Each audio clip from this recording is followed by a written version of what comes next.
Welcome to Hurrdat Sports Live. He's going to load up and launch down the field and drop it in for Kelly. Down the sideline for a touchdown. Oh, Mari Kelly, a big shot. Second punt for Brendan. Blocked. Got in there and a beat. D'Angelo Pons is going to score.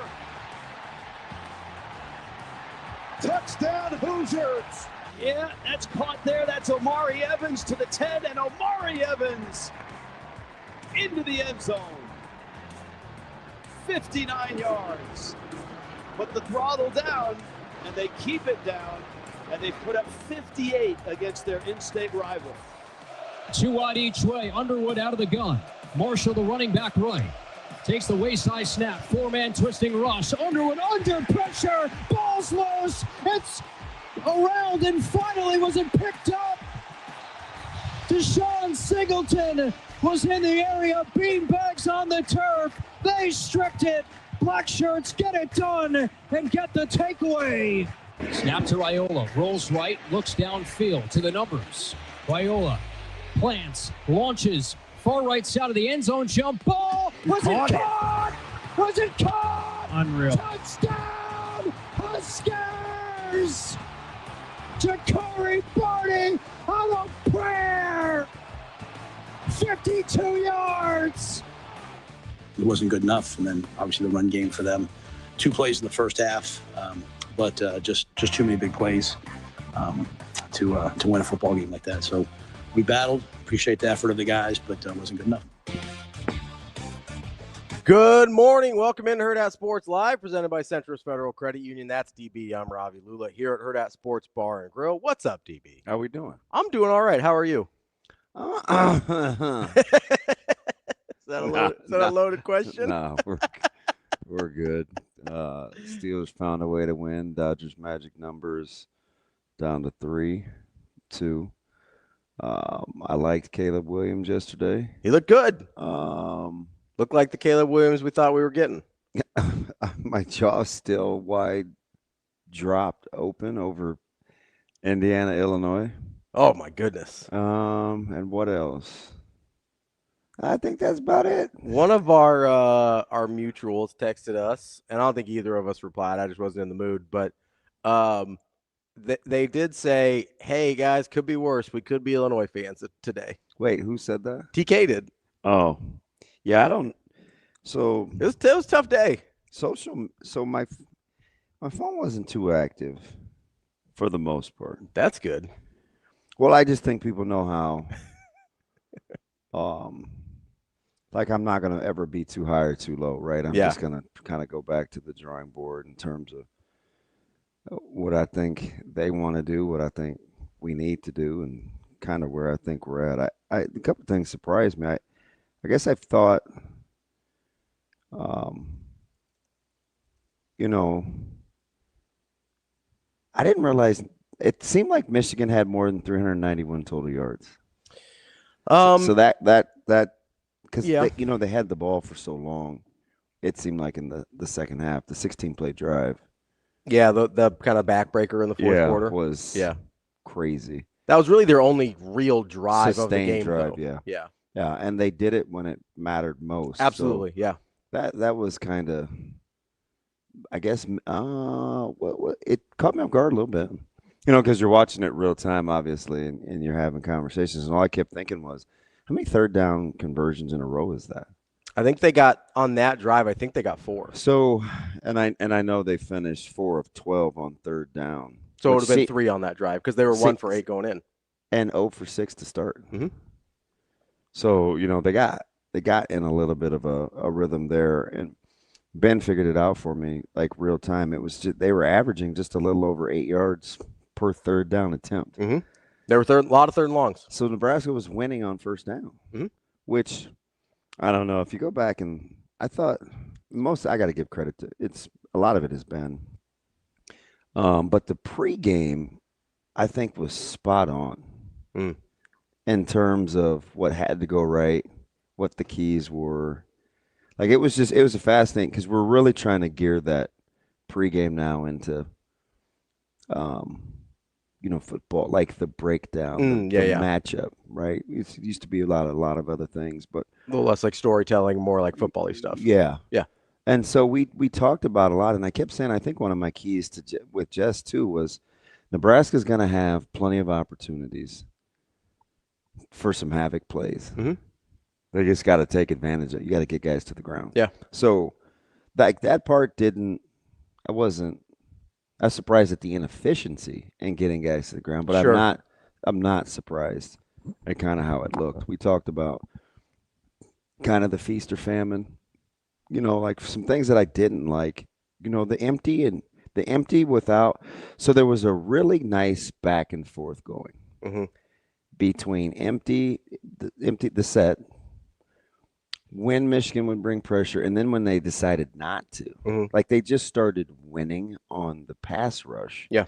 So then they could sit and play coverage, right? They would sit on some of those short routes. So like the back and forth there is really, really interesting. Yeah. Because, that's just football, right? That's our guys and your guys. And so it's kind of weird. I enjoy watching that back and forth. Sure. I just felt like it was a little of everything. Sometimes I wanted the ball out quicker. Sometimes I wanted him to climb the pocket. Sometimes I'm thinking that's you're just overwhelmed on the edges. Sure. And then I don't know which part, because I'm not done. I'm going to go back today. I got to do a deal with Sports Nightly tonight. How many more times I want him to run the ball? Because I think the thing that we're not talking about enough is Nebraska has ran the ball the third fewest amount of times in the Big Ten so far. So the third fewest. Yeah, I know Dylan leads in both attempts and completions at this point after this game. Yeah, and it's one of those things too where you have to. This is where coaching is going to really matter because you don't want to throw the baby out with the bathwater, right? So there's some things you got to really continue to accentuate. There's some things you're going to have to tweak, but I think the one thing that has to change the fastest is I don't think you can be in the bottom three of rushing attempts because that's not who you want it to be. Now, you may have looked up, and I don't know this, right? We're trying to find solutions here. I don't know if Nebraska's looked up and thought to themselves, man, the strength of our team is blank. Because I think they thought it was going to be up front. I thought it was going to be up front, and it still very well may be. I think guard, center, guard, it's still very well played well. I think they're going to have to. So one thing I do know they got to do is I think they got to settle in. However you're going to let this thing rip, let it rip, and let feelings be what they may, right? You've tried the whole experiment thing, and so whatever you settle in, do that. Yeah. And then I think you have to run the ball more because you're right at about 43%, and there's only two teams lower than you, and that's Purdue and Maryland. Now, I don't know do what you will with Maryland. They're 4-0. Yeah. And they only run the ball 4 out of 10 times. First three weren't exactly juggernauts, and I don't know what to do with Wisconsin. But boy, we were watching that real time. That's something else. Can I ask a question about that though? You can ask me anything you want. Because 888-638-4876. We are available. 888-638-4876. Welcome our listeners in the stream. So here's my question: is how much of that, because Coach Rhule brought this up to the opposite a couple times. In the presser? Yeah, with the RPOs. He goes, hey, sometimes you have an RPO and you run it a couple times in a row and you go, I would have liked to pass it one of those, but he's making the right read.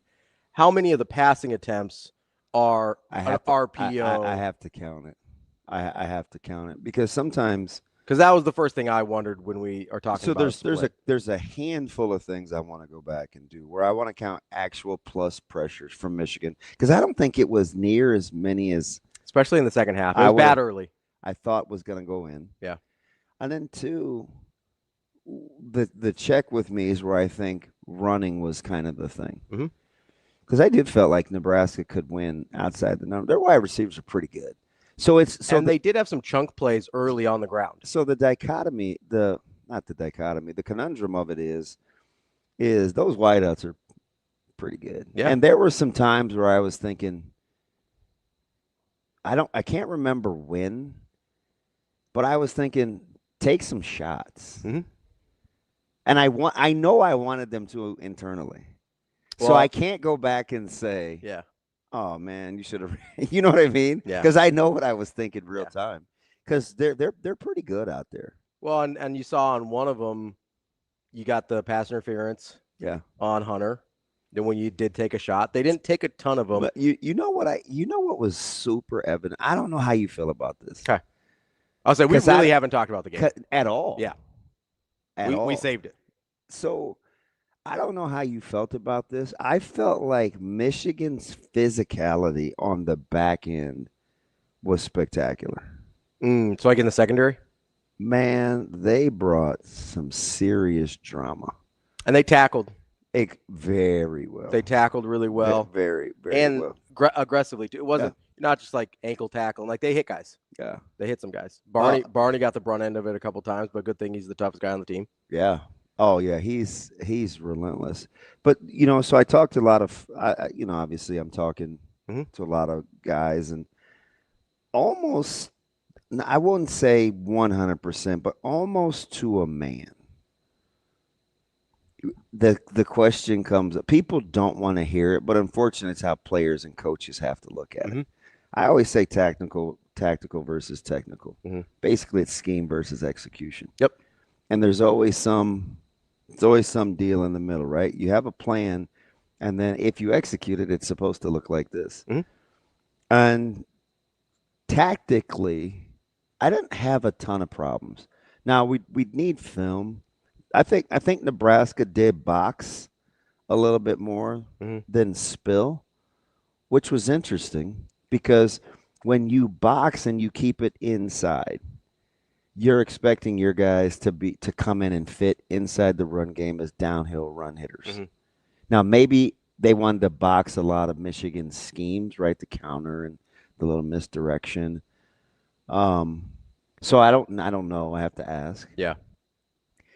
And the other thing is, so you can fix that. The other thing is, and Coach Butler talked about this in week 1. He said, this is how we want to be. This is how we're going to try to call the game. We'll have to look and see where we're at with it and then adjust accordingly. Whether it's me, how I call the game, whether it's the players who were playing in the game. Yeah. So again, you got to be able to eat the meat and spit out the bones. So I don't know I don't think you want to scrap heap, but I do think you have to tweak within the confines of how you want to play. Because even guys, and I know he gives people a hard time sometimes on social media, but he doesn't when he's just talking football, he doesn't bother me at all. I even look at a guy like Brian Wilson, right? He had an interesting tweet during the game because it wasn't during the game, it might have been after, and it didn't. And I kind of was with it, right? He said, we're getting shown what it's like to have developed high-level O-line, D-line, and running backs. The difference, we don't have a lot of NFL caliber guys on the O-line, D-line, running back room right now.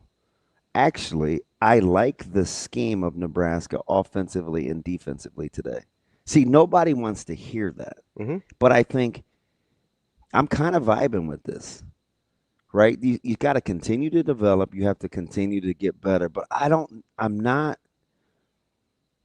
you do have to adjust some things, but I can see especially defensively, I can see what they want to do. So, they've got some decisions to make where if you want to gap guys out, do you know what I mean when I say if you want to go gap to gap downhill and just no vertical run seams, right? You just can't have immediate vertical run seams. You have to be pot committed. And so I think that's the way they want to play. And that's on the second and third level, especially. Exactly. So here's the thing that it's not just a D-line thing. I just hate so I got to get over it because I wanted to get. Because I just don't think people know what they're talking about. So and it's okay. Right, I'm not going to be like, well, it's this. Well, we're to this, and we're. I'm not going to get in them. I'm not going to try to fix everybody's thought process. I'm just simply going to say, I think this is what Nebraska's trying to do, and this is why they're doing it. So when I went back in my second rewatch because I I know the narratives about what the lines were, right? So I literally was just watching how often did, on the defensive side for Nebraska, how often did they get pushed off the ball? How often did Michigan reset the line of scrimmage versus how often did Nebraska either stay neutral or reset the line of scrimmage themselves? I actually thought the D-line held up pretty well. I did. I personally thought they held up pretty well. Now, they didn't make a ton of plays, which is a different thing, right? Neutral versus positive. And Coach Rhule brought that up on the long scramble, or not the long design quarterback run by Underwood, where he's like, hey, the way they cleared it out, that was a defensive lineman just has to make a play. So, and it's 4-on-5. Yeah. So it's hard. I broke that. That was so. Listen, Michigan with the late emptying of the backfield with motion. Yeah. So the linebacker has to clear out. He widened. Yeah. Nebraska wanted to stay +1 outside the hashes. So their safeties held the hash. And there's nobody in the middle of the field. There's nobody in the middle of the field. Yeah. So just a D lineman has to win, otherwise that happens. You're 5 for 5 plus the quarterback. So, I mean, schematically, now you can man free that deal and keep a safety in the middle of the field and man on the other side without any help over the top. Yeah. And keep +1 in the middle of the field. You can tweak that. Yeah. But that's a good play call. I mean, we scored on QB trap against Florida, exact same concept. Except we didn't trap it. Yeah. They didn't trap it. We trapped it. Yeah. I mean, T. Frazier bangs his head on the goalpost, right? That's just it's just counting numbers in the box. So when the real dilemma is not so much along the movement up front with the D-line, it's how you want to fit on the back end, right? I talked about man versus quarters and zone and having eyes in the backfield. Like that's the thing that, do you want to scrap the way you play or do you just want to get better at what you do? That's what the bye week is for. The thing that I would have, if we want to talk about technical, like things that tactical things that schematically I maybe would have done a little differently. And this is because I personally right now, I don't have a ton of faith in the guys that they've been playing to fit the run quickly enough. Like I feel like those guys are late a lot, or, like there was a couple plays where it felt like the linebackers were playing peekaboo. And that kind of, so it's interesting because we have this conversation. I was pulling my hair out.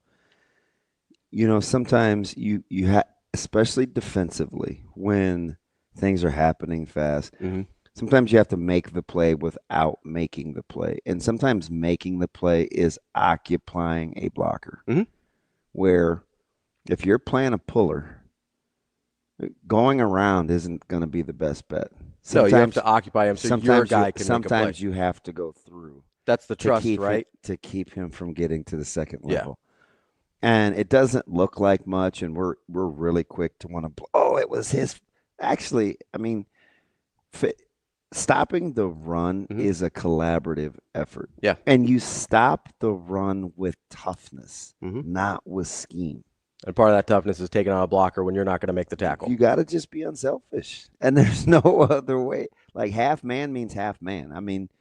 If I'm supposed to split the outer shoulder pads, and I got to split that thing. Yeah. If I want to take on the inner half, I got to take on the inner half. Because that's where the leverage is created, right? So your guy knows, the guy behind you knows where to go. Yeah.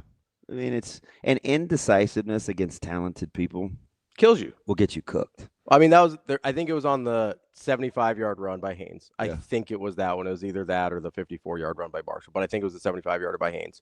There was a play, and we texted about it a little bit in game, where Shavers, I think, made the wrong decision, but he went fast. So I have to. I talked about that on the news. I have to ask him. Okay. Right? Did he want to box that or did he want to spill it? Because if he wants to spill it, he's got to come inside. Yeah. If he's trying to box it, he made the right decision. If he wanted to box it, he did the right thing. He did the right thing. But either way, right, is he did it fast, so the guys behind him had an opportunity to make the play. You had a free runner hitter. Yeah, you had an opportunity to make the play, and that guy didn't get downhill fast enough. I think it was more the angle. It seemed like, I don't know if it was angle, I don't know if it was late. He seemed hesitant. Well, Okay, so that's where we have to be careful. Okay. Okay, and this is not anybody's fault because I don't know. Yeah, I don't know if he's boxing or spill. I don't know what. Yeah. I don't know if Shavers wants to spill that thing. I don't know which shoulder he's supposed to use. I do know he ducked inside, took a little sheep, right, and Buford's got to come off of that. I don't know if he wanted him to work back vertical. I didn't know if he wanted him to restrict the hole, but I know you give a really good back a two-way go. Yeah. Right. That's what you don't want to do. So the question he had it's very similar to what Cincy did in the first series when Deshaun got dead-legged, right? Yeah. So schematically, you're talking about literally a gap. A gap. Not a ton. Yeah. But a lot. Right. Yeah. Not a ton, but a lot. So you give a guy a two-way go downhill on a safety, and it's just really easy to point fingers and say that guy, but you stop that play collectively. Sure. So I don't want to absolve or blame because I'm not sure on the box versus spill. So but if you're spilling that, then Buford's got to be really tight off of the outside hip of that backer fitting to restrict that gap. Now, how much space was created by Shavers dipping that far inside? Yeah. I don't know. Like that's for them. That's a coaching point for them to negotiate. Because what I saw was what I don't think it had to do. And this is what everybody sees. Well, why did Nebraska stunt to begin with? Well, the stunt worked. The stunt worked. Yeah, the stunt worked. Like you have because how it's supposed to fit is you open up, you have a clean run through for Shavers. He occupies or takes on, you fit right behind it. Yeah. Like that's just defense. Yeah, everything worked until the fit right behind it. So, like, I don't know what to tell you there in terms of do they need to do that? Do they want to do that? You got to ask Coach Butler that. I'm just telling you why the play looked the way that it did. But I don't love the summations, but I'm not trying to pick at all that because I don't expect sometimes – when you're coaching, you're like speaking Spanish or Italian or French or German or whatever, and we want it in English. Like it's we're just speaking a different language. Sure. And most of the time, the difference between coaching and fandom is what you do with the outcome. Do you scrap it? Are you frustrated? Are you like, oh man, and you start pointing. It's like it's this, it's that. Like in coaching, you're not really afforded that luxury. You have to kind of stay with it. So in the solutions business, you have to go back to the drawing board and see where you went wrong. And I think for them, there's plenty of teaching tape. We talked all week about feast or famine. Talked in the pregame with with Michigan's offense, you mean? Boom or bust. Yeah. The 39-yarder by Underwood. Okay, I tip my hat. It's a fantastic scheme. Yeah. Right? It's just cat and mouse. With Michigan, the quarterback running, they're plus one. Michigan wins. Yeah. Okay. Could Nebraska do that differently with playing a little man? They could have done a couple different things. They didn't. They played coverage. Michigan has really good players too, right? Dry erase board, the whole nine. You have the 75-yard run by Haynes. Haynes, yeah. Right? So you go what's 145? And you can't do this. I'm telling you how Nebraska look at it. 149 minus 75 is 74. That means Haynes' other 16 runs went for 74 yards. Yeah. Okay. You take the 54-yarder away from Marshall. That means his other 5 carries went for 26 yards. What Nebraska has to figure out defensively is if it's all about limiting explosive plays, do we need to be more conservative with this philosophy, better execution with our players, or some combination of both? Because that's really what it boils down to. I mean, outside of tackling, which is pretty obvious, you're talking about 54 plus 75 plus 39, which is 168 yards of the 286 that they had. Yeah. Yeah. And I know that those count, right? I get it. No, they absolutely count. Right. But if you're talking about schematically, was there a problem? That's what they're going to have to address. And that's kind of what I was trying to say. I mean, that's where the real coaching's going to come in, right? Are we going to be You're like, hey, were those three a schematic issue that we need to fix, or do we need to execute what we're doing better? And I remember, and sometimes you want a real life example. Sometimes I'm on the headset with a coach. This is a couple years ago, and a team is getting us with a very similar scheme. And Coach Lamangi on the headsets makes a suggestion. And I go, just instinctively, I said, we just got to be better. And he goes, no bleep. Right? So I knew what he was saying in that moment, right? Yeah. He's like, he's shorthanded. Do we need to make an adjustment? Yeah. Right? This is the fourth time we've got hit on the Poco route. Yeah.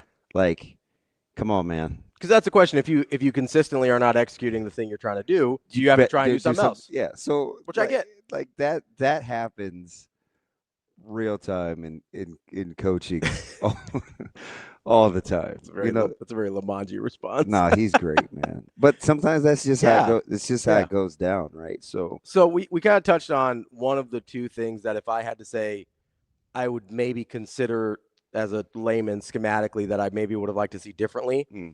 It was one, you brought it up with the Underwood, with the clear out and playing coverage instead of leaving a guy middle, right?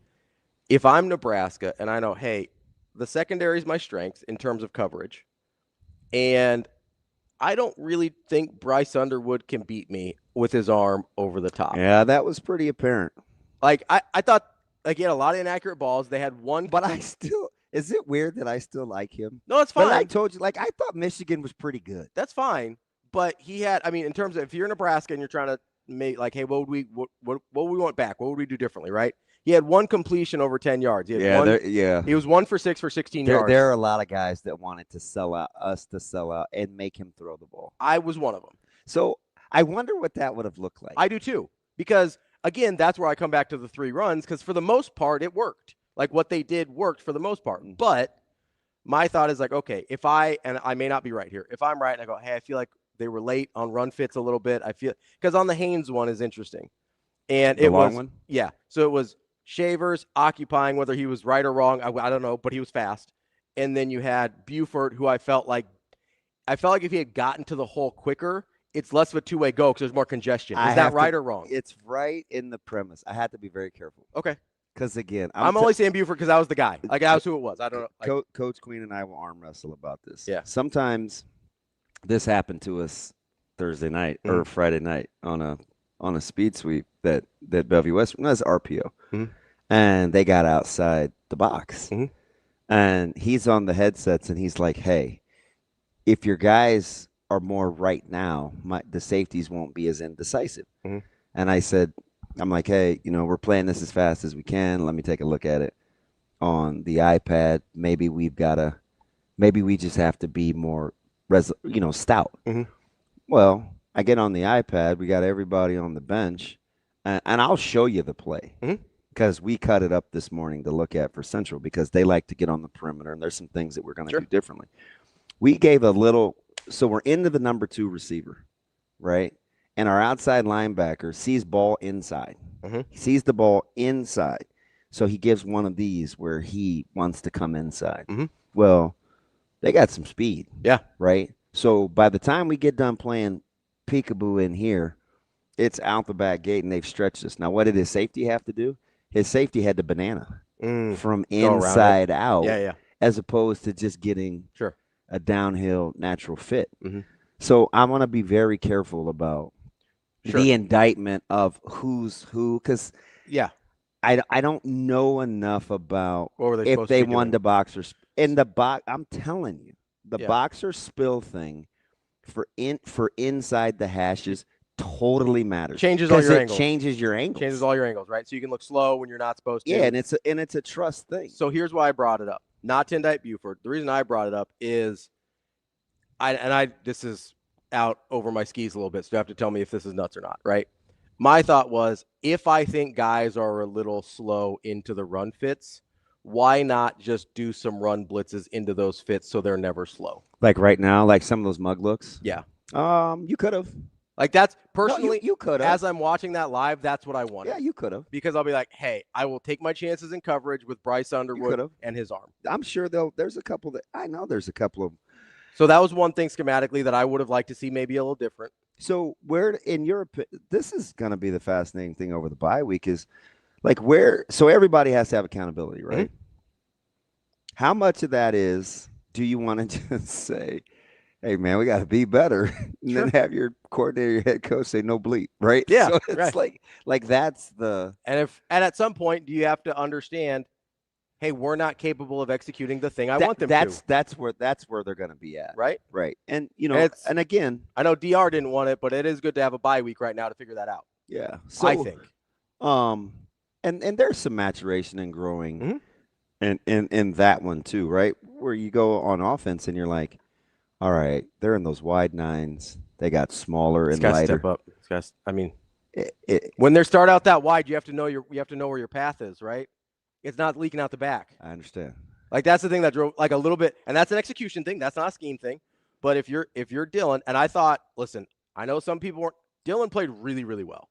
I thought, like, if you gave me those numbers every day of the week, I will absolutely take 30 for 41, 300 yards, 3 touchdowns, 1 pick. I will take that every day and twice on Sundays, right? Yeah. And if he plays like that every week, he will be playing on Sundays. Like there's no question there. So I thought he played really, really well. The thing that frustrated me a little bit is I can see you've got really wide set out ends that are pretty clearly going to rush. I need him to know immediately that my gap isn't going to be out the back door. It's going to be forward. Yeah. Yeah, I felt like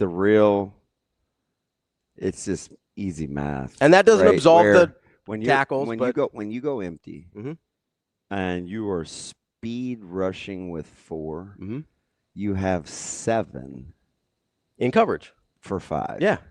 That's not great. It's not like so. Which means, again, you're probably going to have some gaps to give yourself a little life. Yeah. Or, I mean, you can not get an empty too, right? Because the one time they did try the chip, that didn't go well either. So, I mean, yeah. The thing I thought that and maybe I'm wrong here, it felt like they motioned into empty a lot. I thought they were doing that to give Dylan a cheat code, whether they were man or zone. Yeah, me too. So, like, I understand why they were doing it. Yeah. I would have. But couldn't you do the same thing opposite? And like bring him back? Yeah. Yeah. And they did a couple times. Yeah. Where they brought, which I thought it would have been, again, this is why I thought it might be a Mosey game. I thought it would have been more effective to have. Well, they started, right? They did back in the backfield, the orbit motion. Yeah. Like, I was like, oh, okay, I might know what I'm talking about. Yeah, they did it. They did a handful of those. And it kind of got away from it.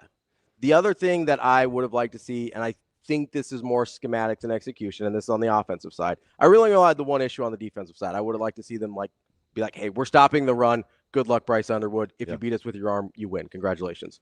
Offensively, it seemed like, and they only did it a handful of times, it seemed like when they got the pocket on the move a little bit, Dylan actually played, like he threw the ball really well. And I would have, with the issues they were having on some of those situations, if you can shift the line and give him hit the out automatically, since he was sort of struggling to see where his outs were with pressure, I would have maybe liked to see them roll pocket a little bit more. Yeah. Because there's a lot. It seemed like they were highly successful when they did. There's lots of things they can do differently now. Yeah. That's what the tape is for. But and that's what the bye week is for. But schematically, those were the only 2 things that I was like, I would have maybe liked to see that a little bit more. Now, that does take you out of RPO for the most part, which I don't think they wanted to do. I think and late, we saw the RPO work pretty well. It was mostly P, not a lot of R, but it did seem like that option kept Michigan in their place long enough that the quick game started to work again. Yeah. Instead of having the 7 in coverage. So I do understand roll in the pocket probably takes that away from you to a certain degree. So which is more important, right? Yeah. I don't know. Shane, did we lose Cactus Jack? Was that Golden Voice? That was the Golden Voice. Sorry, we talked too long. We talked too long. That's our bad. Jack, if you're listening, call back, but we'll get to you here. Tired. I'd rather have a sister working at a house of ill repute than have a brother that goes to the University of Texas. Ill repute. That's an incredible line, by the way. That's a keeper. Let's take a quick break here, catch our breaths. We'll catch up on some of the comments and everything as well. Coming up on the show today, we've got our Monday regular, Sam McKewon from the Omaha World Herald at 8 o'clock. At 9, we're going to talk a little NFL with Russell Baxter, NFL author and historian. And then at 9:40, we're going to talk to Brandon Williams. He's a former Michigan Wolverine, but an Omaha native, so we'll give him a pass there. And we'll talk to him about the game and how he saw it to wrap up the show. Figure out how good Michigan is or isn't either. Yeah, that's, I do want to get to that because I had a list of find out games. Nebraska, Michigan was one of them. I actually felt like I nailed the find out game because I feel like we found out a lot in those games. We'll come back to that. That's DBM Ravi Lulla. It's Hurrdat Sports Live. Obviously, a disappointing loss for us. One in which if we're smart about it, we can hopefully learn a lot about ourselves and about where we need to improve, where we're headed. Credit to them, they made the plays they needed to make. We certainly had our chances. We had to start off with a great drive, and they stopped us on 4th and short, and got the ball back with great position. Missed the field goal, and then battled back. Made it, as you guys know, made it even at halftime, and field was tilted against us in the second half. They made a long 56-yard field goal, which ended up being the difference in the game, and battled back. That last third, the third down was not the last one, but the second to last one. We had several chances to get off the field, 3rd and 16, I think 3rd and 14, whatever it was, 3rd and 15. Couldn't make the plays, and so long stretches of that game where we couldn't protect. And number one, I thought for them was magnificent. Barsham was he was a handful, and thought we settled down as it went on and protected better for a while. But still some key moments where it wasn't good enough. And then obviously the run game for them. 2 plays in the first half, but just too many big plays to win a football game like that. So we battled. Appreciate the effort of the guys, but wasn't good enough.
Not really. Just I think the confidence has grown, and she's starting to feel a little bit more like herself, and her and Bergen are starting to find out a connection. I think Bergen's learning a little more what she needs, and so we're seeing the benefits of that. But yeah, that's awesome to see her put 2 matches back to back, 2 great attacking matches. So hopefully she can continue to build. Oh, it's huge.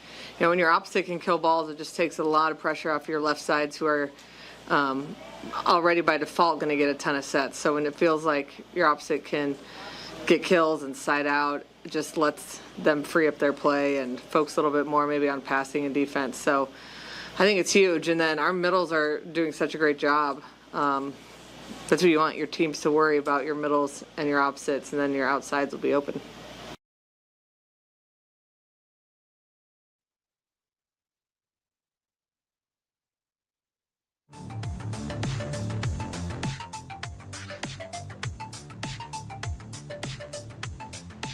You're listening to Hurrdat Sports Live.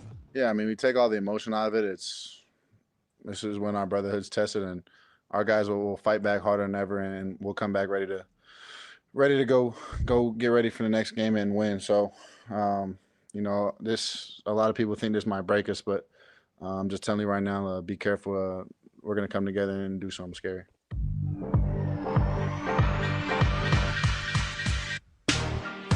Welcome back, Hurrdat Sports Live. That's DB. I'm Ravi Lulla here at Hurrdat Sports Bar and Grill.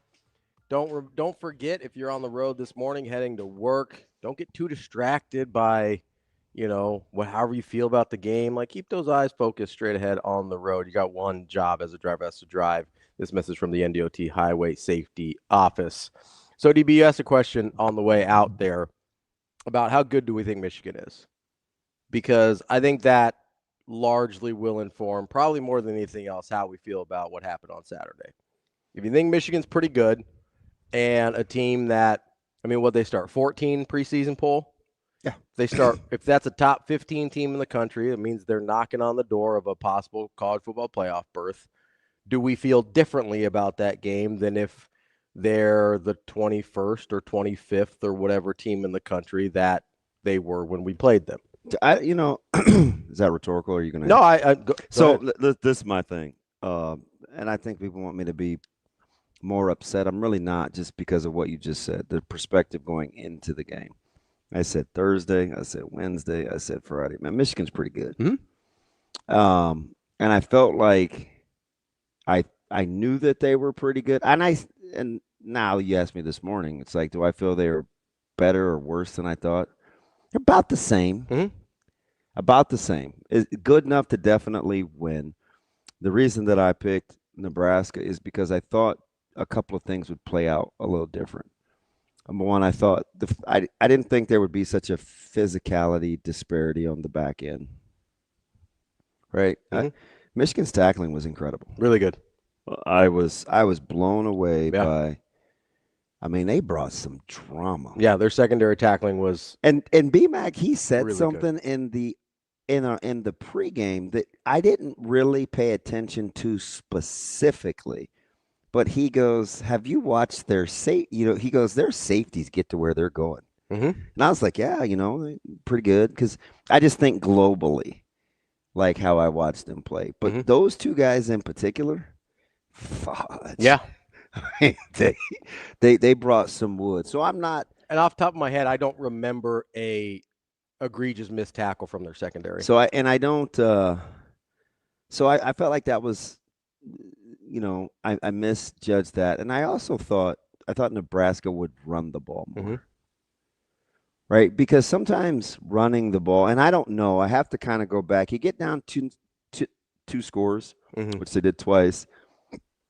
I don't know how you feel about the ability to run it, but if I look at 19 for 65 and I think, okay, pretty workmanlike, not gaudy, but, you know, workmanlike.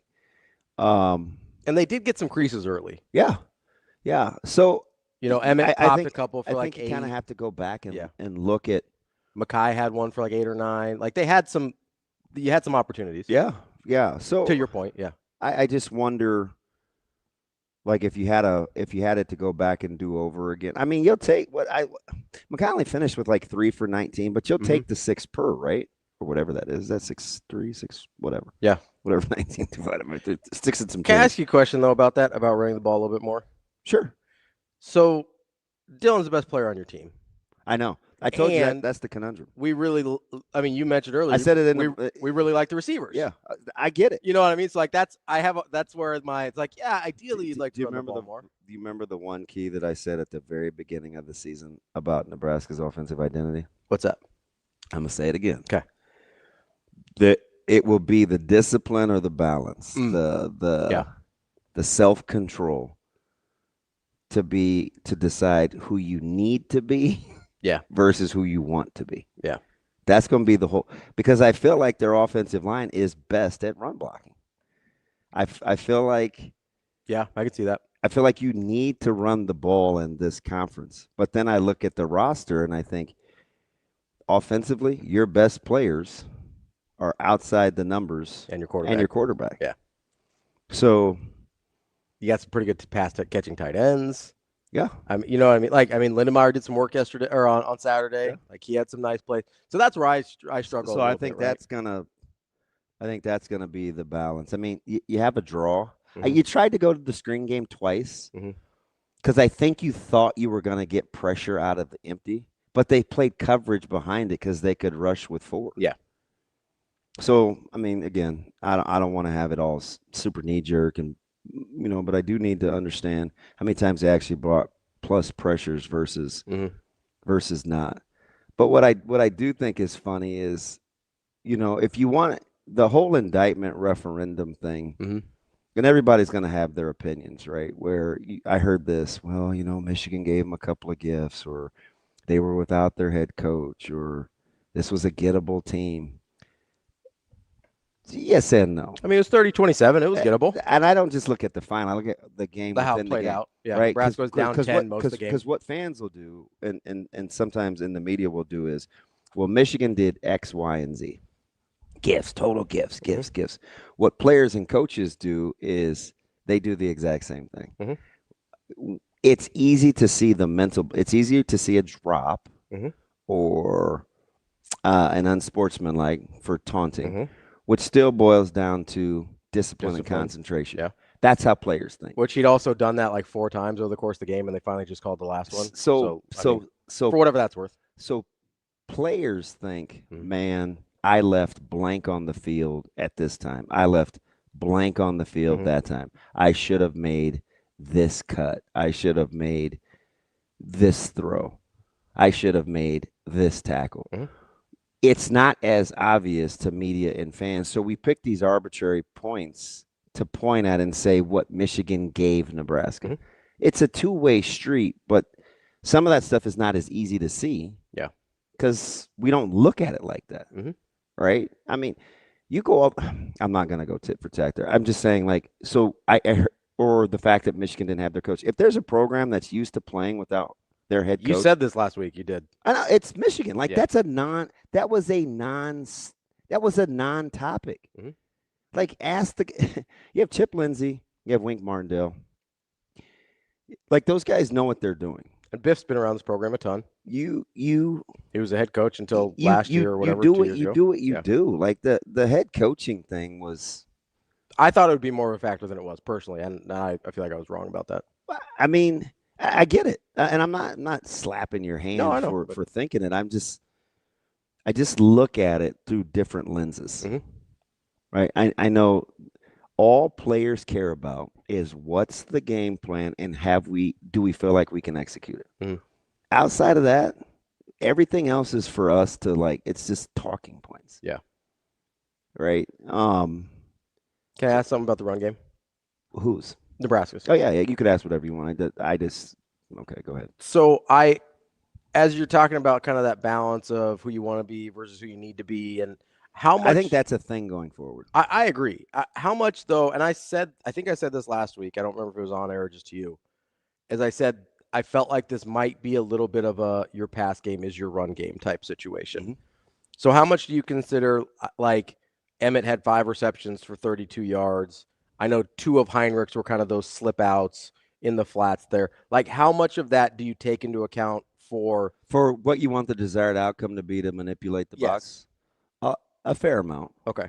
A fair amount. Because when I see that, I'm like, okay, I get they threw 41 times, but that's at least 6 of them right off the top of my head that I kind of consider extended handoff run plays. A fair amount. So if you do that, like if you do the math there and it's, that gives you fair. 37 rushes to 35 passes all of a sudden. I'm not going to fight you over that. If you told me Nebraska was going to run, 72 plays and 31 of them were going to be runs, I don't know. It's a little skewed because 7 of those are dropbacks that are sacks. Yeah. Right.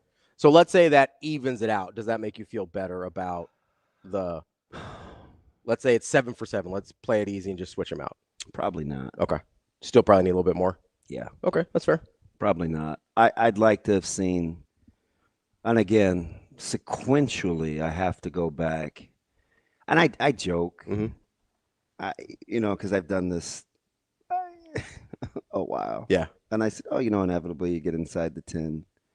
One of those is going to be a fade. Like I say that every week. Mm-hmm. Right? And I'm on the record. I hate the fade pass, but and one of them was a fade. And I think I'll say this as a guy that really has an affinity for the craft of coaching. My only pushback on that is if that's going to be one of your plays, then I think you have to be thinking, just me, I think you have to be thinking 3 downs to make 10 yards. The other 3 downs inside the 10. Yeah, I think that's fair. Especially if you're not going to take the points. Yeah. So I need that needs to asterisk, right? If you're going, go. Yeah. Right. So, I mean, that's my only thing. And I don't know. Did Nebraska have the chance to get up 10-0? Yeah. Maybe. Yeah. Is that a different game? I don't know. Maybe. But so I don't. Do you think that would have forced Michigan to start trying to throw the ball a little earlier? I think Michigan, my gut says they would have done what they do. They do what they do.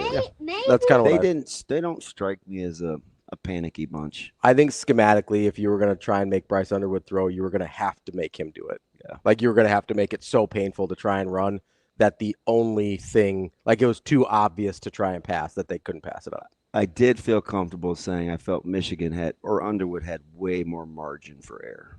Yeah, I think that was accurate, right? He didn't play.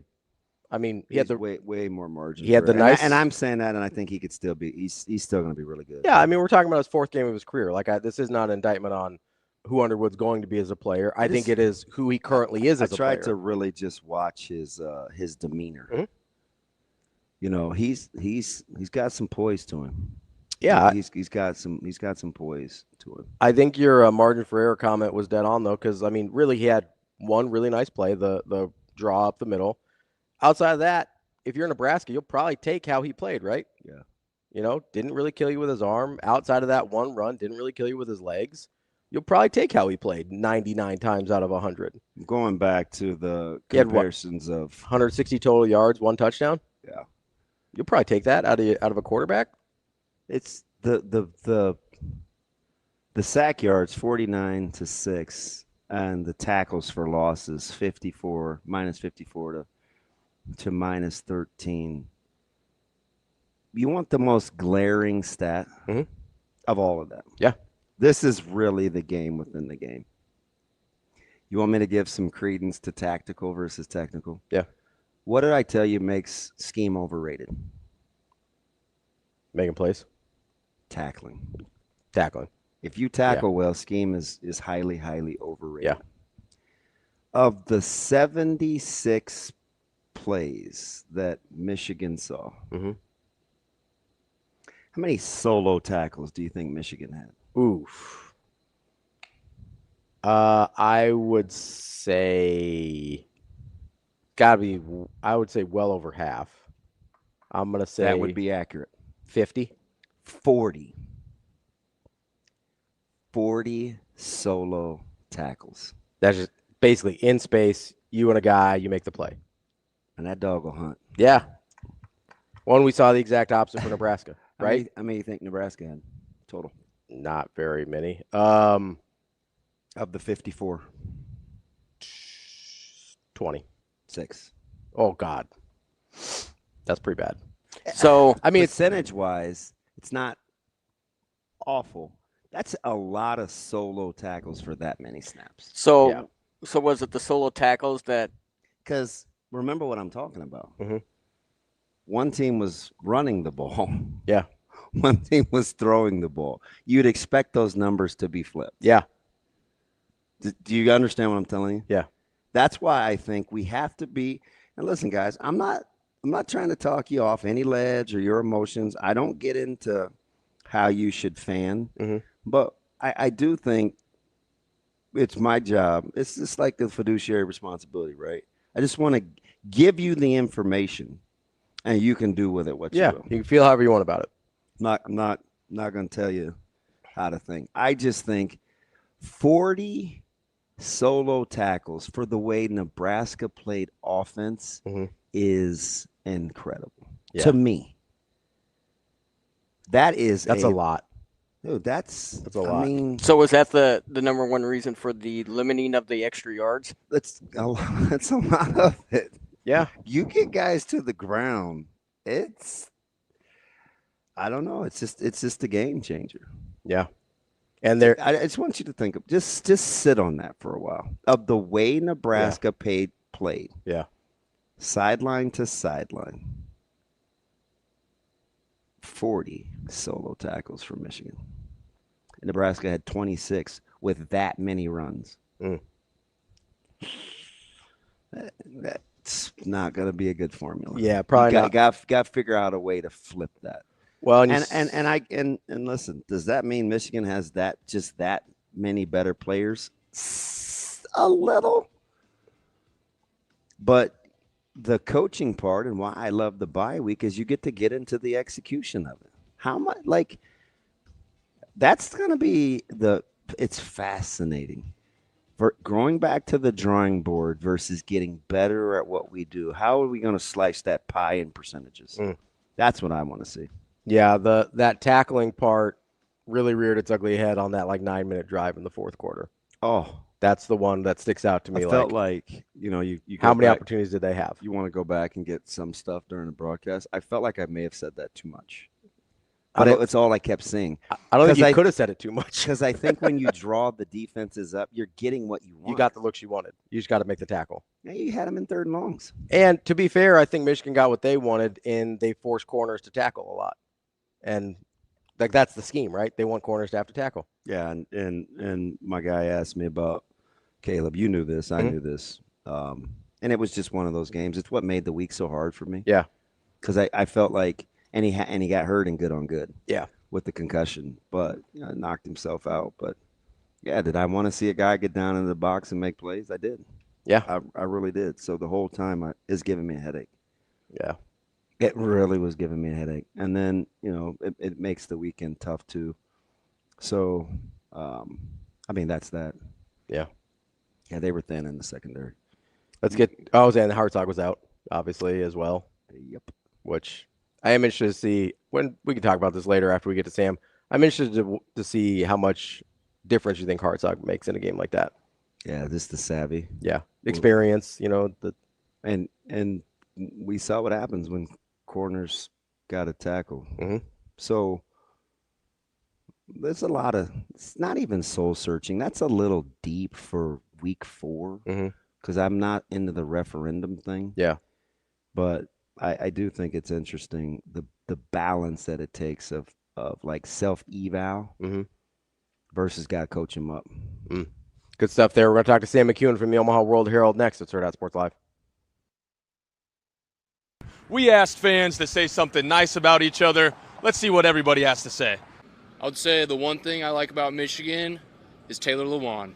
This place has been great. Everybody's really nice to us. Nebraska has the nicest people. Go Big Red. Well, I'm glad they beat Alabama a couple of years ago. Just a volleyball school, and that's all there is to it. Say something nice about Michigan? No, there's nothing really nice about Michigan. Not even the lakes? Never been there, so never plan on going, never will. If I had to say it, though, I would say Michigan. What is good about Michigan? The reason that we came is because all of the Michigan fans who have ever been to Lincoln say this is the best place for away fans, and that's actually why we came. Everybody's really nice. They say, have a good game even though we're the opponent. So the Huskers have a great reputation in Ann Arbor, which is where we're from. Today's Fan on the Street was brought to you by Warhorse Sportsbook and Casino.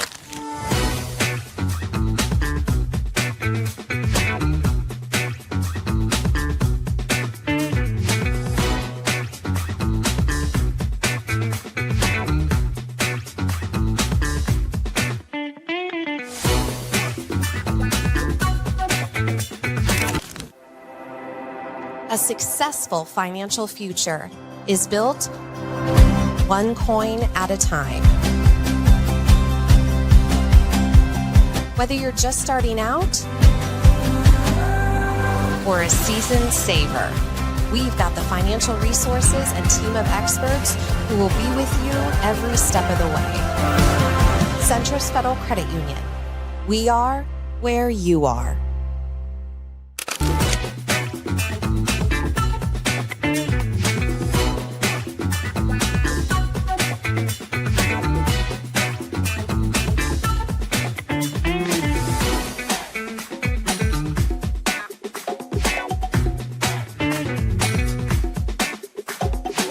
Yeah, I mean, we take all the emotion out of it. This is when our brotherhood's tested, and our guys will fight back harder than ever, and we'll come back ready to go get ready for the next game and win. So, you know, a lot of people think this might break us, but I'm just telling you right now, be careful.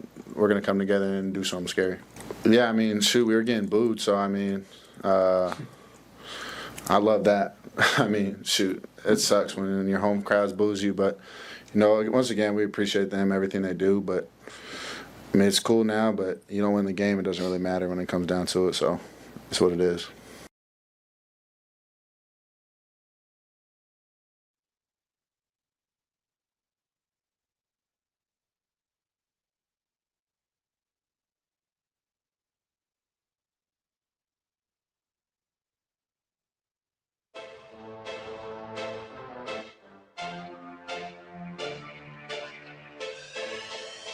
Welcome to Hurrdat Sports Live. We run it every week in practice. It was called. I was like, I just got to do my assignment and do what I need to do. Dylan made a good throw. I made a good catch, and I'm proud of it. It wasn't enough. We got to make another play, just build off of it going into next week. Continue to make plays like that and develop that trust with Dylan, knowing that he got guys down there to depend on, and we got a quarterback that's going to make the throw. He put it right there. Welcome back, Hurrdat Sports Live, presented by Centris Federal Credit Union. That's DB. I'm Ravi. Lulla here at Hurrdat Sports Bar and Grill. We are joined now by Sam McKewon from the Omaha World Herald. Sam, how are we doing this morning?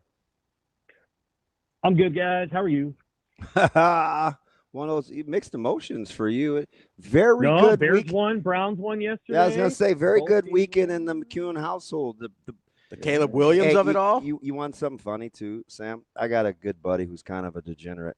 And he texted me yesterday morning, and he goes, "Hey, you feeling pretty good about your Steelers? Can I put them in my parlay?" And I immediately went to my two locks for the week. I said this; it's in writing. Are the Bears and the Browns? The Bears and the Browns. And he responded to me to win outright. I said, maybe, certainly the Bears. He goes, well, why are you avoiding the Steelers? And in my head, I'm like, because they're the Steelers. And they took it down to the wire, of course, to put that game away. But you got to be pretty happy about the evolution of your quarterback and his offensive coordinator. I get it. It was Dallas, but Caleb's getting better every week. Every week. Well, he has one of the best offensive minds in football as his coach. He's pretty so talented. That helps, too. right? Yeah, you guys, man. Oh, yeah. Nobody questions Caleb Williams' talent. There's never been that. He's got a great arm. Between you and Verzal, you guys it's going to be begrudging, isn't it? Oh no. I think Caleb's the most talented quarterback that's come out in a long time. Even more so than Jaden Daniels, who I think's done a really nice job in his early tenure in the league. No, Caleb's super talented. He's got to throw the ball before guys are open, and he'll get better at that. And he's got to, stop acting like he's still in college. Like some of the things that he tries to do, he just can't do anymore. Like running backs who think they're going to run around. Like, Scadaboo had a run last night where he thought he was going to run around somebody from the Chiefs. You can't do it. They're too good in the NFL. The level of play in the NFL is so high that so much of the stuff that college players get away with on Saturdays, they can't do it on Sundays. Mm-hmm. So Caleb's still learning. My primary worry about Caleb Williams is that he's going to be Baker Mayfield, and he's going to figure this out like 5 or 6 years in, but he won't be a Bear anymore. Mm-hmm. He'll be somebody else. He'll be on some other team. And Baker, who played for the Browns for I don't know however many years and had one really good year and then struggled in some other areas, he's figured it out. And like Baker Mayfield is a hell of a player too, who's, now kind of in his second contract or whatever you want to call it. He's now going to be, a pretty big time quarterback, but it took him 5 years to realize it. What you hope with Williams is that doesn't happen. Like he figures it out this year and in year 3, and the Bears are able to get to building a stadium and get him in a dome where he can play and not have to deal with the elements, because his play is going to take a dip in November and December and January because the weather around the stadium is horrible. So, I'm a long-term Bears fan. I've been a Bears fan my whole life, will be until I'm no longer here. I look at it from, I want them to win another Super Bowl, because I remember 40 years ago, I remember it well. And so I want to feel that again. As far as the Browns are concerned, the Browns actually have a lot of talented players. They have the weirdest and most frustrating quarterback situation in the NFL. So more than the Giants, because at least the Giants potentially have another good player on their roster at quarterback. I don't know if the Browns do or don't. They don't, unless you think Shador is that guy. And Shador might be, but it's the weirdest situation. You have a quarterback talking about playing, on the scout team, and he probably deserves a chance. And the coach doesn't like him. The coach likes Dylan Gabriel more, and the coach is wrong. And so all these weird things. But the Browns actually have 5 or 6 players, mostly on defense, who are really good. That's how I feel about the Giants too. I agree with you. Kind of. Yeah, it's true. Yeah, the Giants have a little bit of that too. So the Browns are they have more talent than their record's going to suggest. It's just their offense is such a strange situation, and their quarterback is just situation and all of that. So if I was going to put the Browns and the Bears on a field and say, you could flip the quarterbacks, I think the Browns would win 11 games with Caleb Williams. They just have a weird situation. Anyway, it was a good Sunday. The Packers losing is always a good thing in this household, regardless of what the Bears win. And so, well, you guys are consistent as the day is long. We hate there it. Is zero question about who Bears fans hate the most. They hate the Packers the most, and then there is a slight begrudging empathy for the Vikings, but we don't like them either. And then we don't really care about the Lions, only they annoy us when they beat us. And so I have a phrase for the Lions in the household that I can't repeat here, but they're the Lions. And the Vikings, again, there's a little bit of respect there. They've never won a Super Bowl. You feel a little bit for them, but not too much. And then you just hate the Packers. Everybody in the division hates the Packers. They all do. Mm-hmm. And they don't feel the same way about all the other teams in the division. But you ask Vikings fans what they think of the Packers, oh boy. I mean, it's off the charts. And the Vikings have beaten the Packers a lot in recent years. But man, Vikings fans hate the Packers. So it's a universal feeling about that franchise. I think it's a Wisconsin thing. It's a very hateable state. I guess so. Sam, wow. Yeah. Wow. Sam, let's get into the Nebraska game here.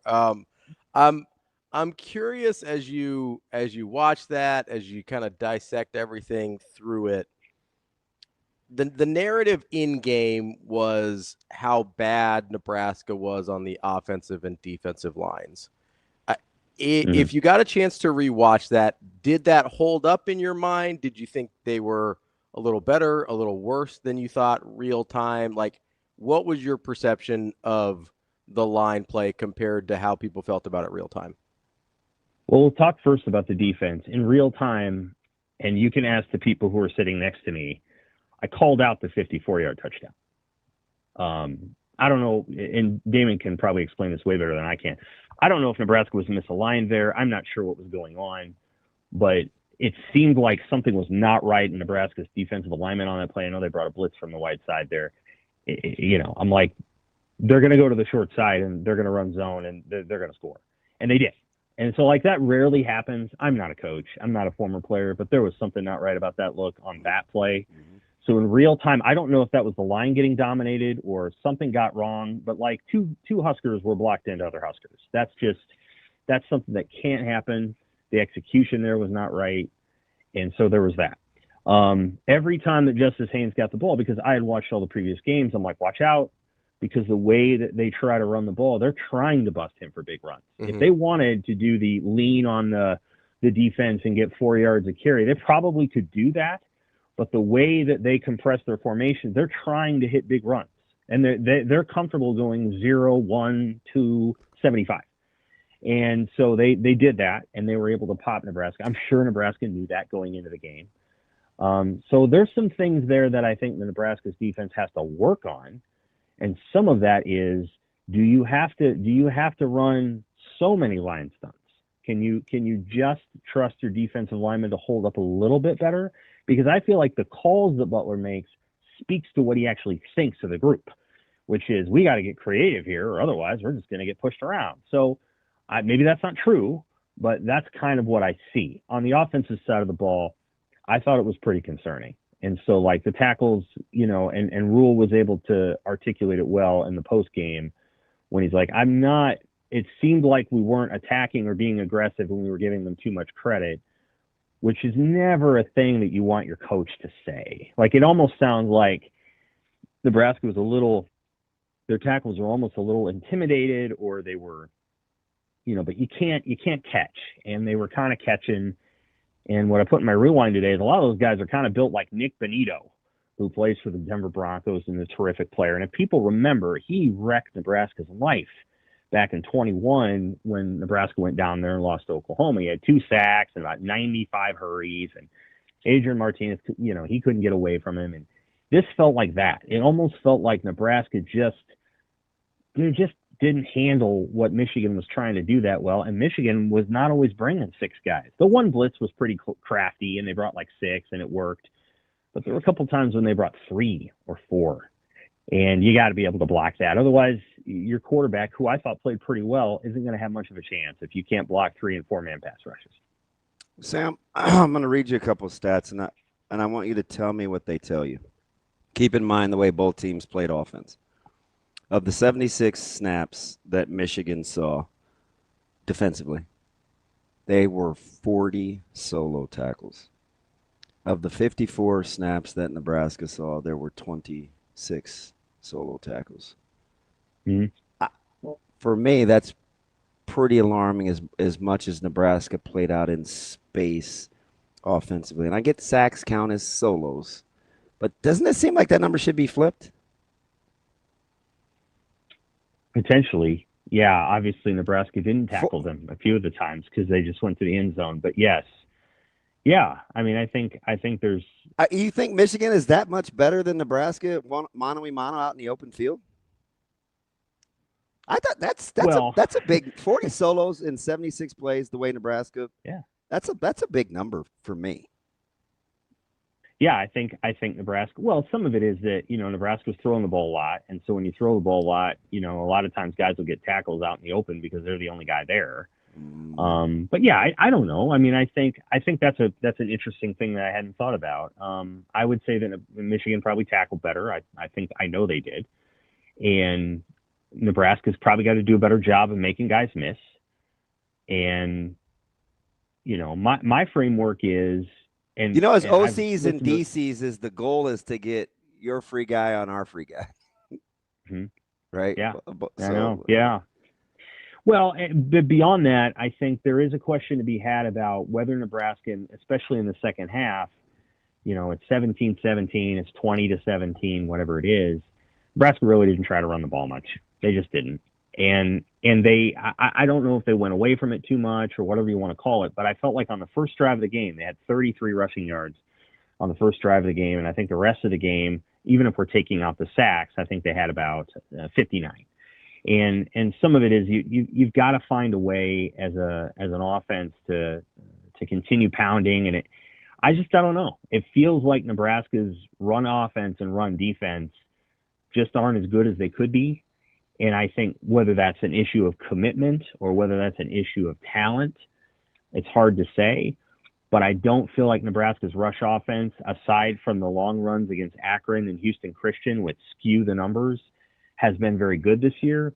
And I think the run defense hasn't been very good this year. And the pass offense and the pass defense are both very good. And it was almost like they spent 9 months working on that, and they got really good at it. Iron sharpens iron. And you can tell that when Nebraska drops back to pass, Dylan's good. I mean, he's spinning it. When Nebraska defends the pass, the guys are good, other than giving up a couple of runs. But when teams just want to run the football, either team wants to run the football, I feel like Nebraska is not as good as I expected them to be at running the ball. They're about what I expected on run defense, to be honest. That was the issue going into the season. We all knew it. They've tried to talk it up and say, well, the defensive line is going to be hell on wheels. Whatever. It doesn't make any difference. That's just rhetoric before the season. But now they've got to fix it. And they've got to fix it fast because guess what? If you give up 200 yards rushing really to anybody in the league, you're going to lose. And so they're going to want to not do that again. And every team's going to go to school on what Michigan just did. How many teams do you think are capable of executing what Michigan just did, though? Not necessarily a ton. I think USC can. USC did against Nebraska last year. Is he the second leading rusher? Who's that? Behind Haynes. And his name Wayman Jordan or Eli Sanders. There's two of them. There's two guys that are, I don't know. Let me take a look. I think I'm going to say he's up there. One of them is. Oh, yeah. Jonah Coleman is technically number 2, and then Wayman Jordan, and then Emmett Johnson. Yeah. So there's your top 4, and then Katron Allen from Penn State, and obviously everybody knows how good he is. Yeah, so I think there's teams that are capable of doing it. I think USC is capable. Michigan State probably isn't, but you know what? Michigan State may go into that game. So here's the thing. Michigan State's going to go into the game against Nebraska, and they'll be like, okay, well, we're not going to throw the ball against Nebraska all day long, so we're not going to drop Aiden Childs back like we did against USC, because USC can give up pass yards because USC can almost score at will. And so Michigan State's going to come into the game in 2 weeks, and I think they're probably going to be like, listen, we're not going to try to throw the ball 30 times. What we are going to try to do is get our quarterback in the run game, and we're going to try to run it 50 times or 40 times or whatever. And maybe they'll get to 200. You just never know. Teams are going to see what Nebraska is and what Nebraska does, and they're going to adjust, against Michigan State or against USC. I'm not saying Michigan State had a consequence-free offensive game, but they could kind of play loose because USC was going to kind of play loose. That's just USC trusts its offense. And so we'll see. My sense is Michigan State will come in here and try to do that. My sense is Maryland will try to do that. I think we'll all try to do it. Maryland is last in the Big Ten in rushing attempts. They only run the ball 40% of the time. I know, but why would anybody think they're going to throw the ball in Nebraska? I don't think they do. I don't think that's my point being that I think a lot of teams are just going to listen. We can try to throw the ball, and we might be able to have some success. But here's the thing that Nebraska's not very good at. We're going to try that first. And so I think a lot of teams are going to try it. Now, to be clear, I don't think all teams are going to have success. Yeah, I got to go back. I got to go back and look at Michigan State. I think they had, I don't know, maybe low 30s for 110, maybe like 31 for 108, something like that.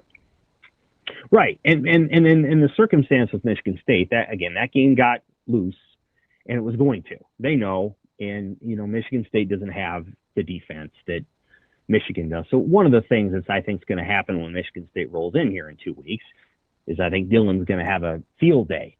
I mean, I think he's going to have a big day, and I don't think there's a hell of a lot Michigan State can do about it. They don't have a pass rush. They don't have the players that Michigan does, and so, I don't know that Nebraska is going to be confronted with this dilemma. They might be confronted with that dilemma against Maryland. It's entirely possible. They might have Maryland's defense is way better than Michigan State's defense. Way better than Michigan State's defense. So, that could be another circumstance where you're running into it. I think of it in terms of like the games themselves, and like Nebraska wants to win all of the games.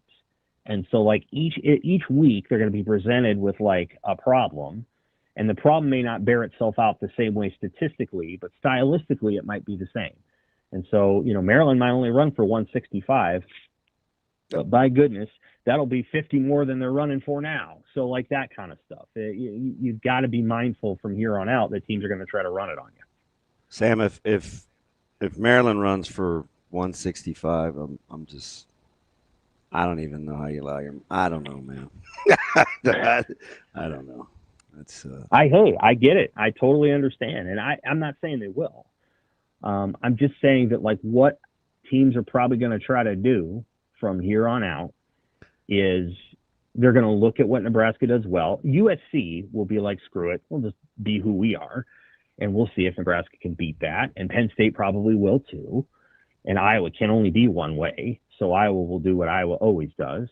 And for what it's worth, I think Nebraska is going to take Iowa to the house. I've said that a couple of times, and I think it's time for Nebraska to do that, and I think they will. But they may not too. And so, but the problem that's now been presented in the two power conference games, Cincinnati and Michigan both understood what to do, and they got it done. And now Nebraska has to recalibrate, and Nebraska also has to decide if, the way I would put it is, if they need to run the ball more, if they need to establish more of a physical edge. Time of possession they have. They have no issue possessing the ball. It's more, can they establish a physical edge in practice that helps their defense defend the run? Because it doesn't look like the defense has defends it very well. I don't know. What did you see on those long runs? I know you broke them down a little bit, but what did you see on those long runs? So I think I'm going to go back and look at the alignment pre-snap on Marshall's long run. But, I mean, the quarterback draw was pretty self-explanatory. If you count Underwood as a runner, 6+5 in the box. He's free to be me is what we would call that when, Michigan late motion out, backer widens. Nebraska +1s. It's a 2x2 set. They +1 on both sides.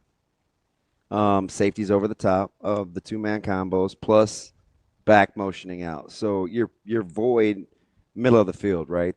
You're basically kind of it's not zero coverage, but you're +1 to both receivers. It's just easy pickings, right? It's just down kick, quarterback's got a crease. I think that was more schematics than anything, right? It's just good play call. Right. Good. I mean, it's just good play call. Nebraska's going to kind of vary how they play empty. The long run from Haynes, Nebraska runs the twist, occupies. I think Judy actually was the twister, and I felt like he played pretty well for the most part. And so you get a puller. I'm not sure if Shavers is going to, what I'd call, box that and keep it inside or spill it and force it outside. But whatever he does, the safety has to be on the same page. So he kind of ducks the puller, gets inside, gives the back a two-way go. Then Buford's got to get downhill and make a play on a good back. So I don't know. Like, that's one of those things where I think the bye week is fascinating because I think defensively and offensively, you say to yourself, you don't want to throw the baby out with the bathwater, but you do have to make some adjustments. So you're evaluating whether our guys just need to get better at what we're asking them to do, or do we need to ask them to do different things, or do we need to do what we do and have different guys do it?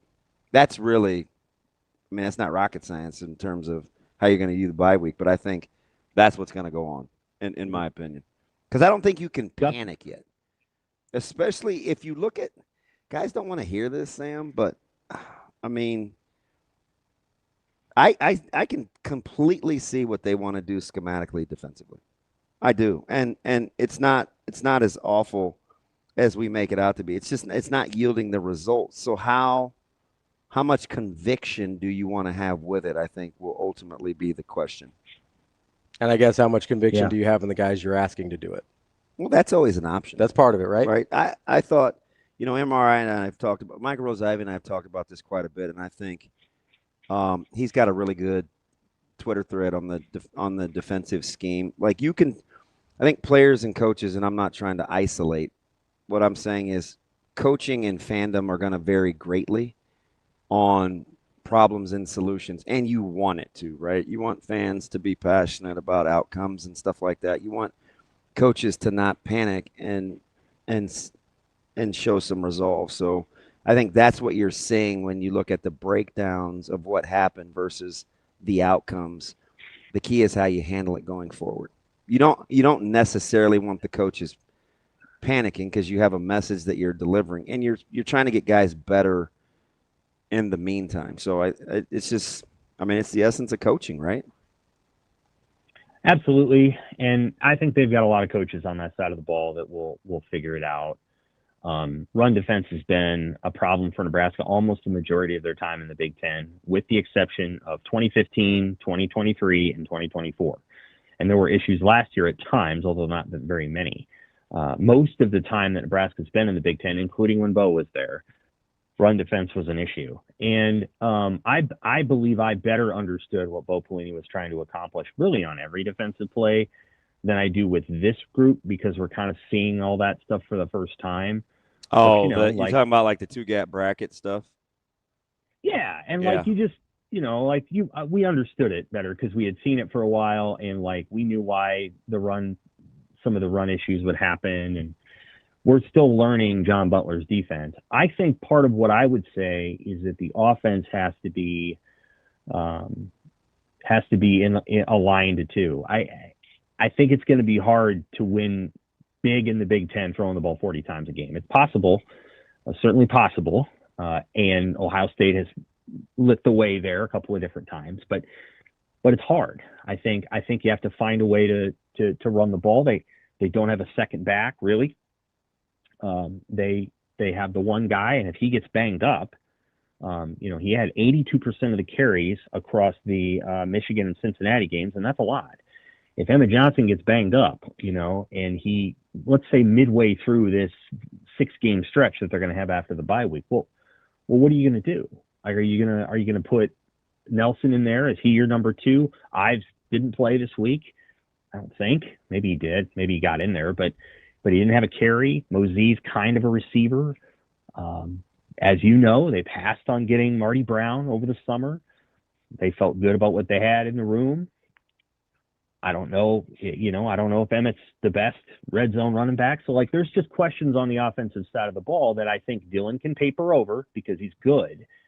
And Ja'Cory Barney and Dane Key and Isaiah Hunter can paper over because they're good, and Luke Lindemeyer's good. But it doesn't solve everything. And they are going to play defenses that are pretty good. I mean, Maryland's defense is good. I mean, I don't think it's great, but it's good. And I think Northwestern will play, as Northwestern always does, will play very hard and very tough. And Minnesota's defense is good, especially up there. I mean, Nebraska's going to have to, Nebraska's not going up there for a cakewalk. So the key here is to win all the games. And so you got to find ways to solve all the questions that you have going into them.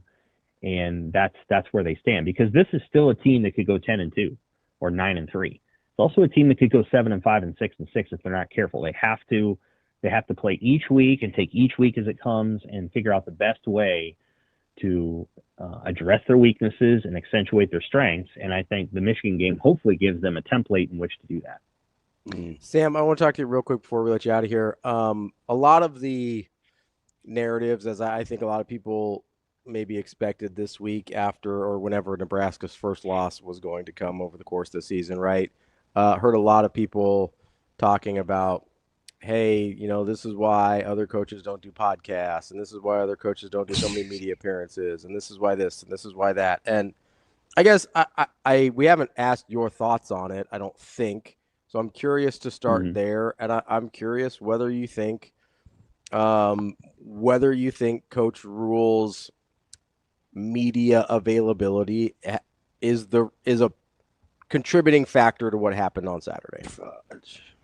I don't think it is a contributing factor to what happened on Saturday. I think that's probably the best way I can put it.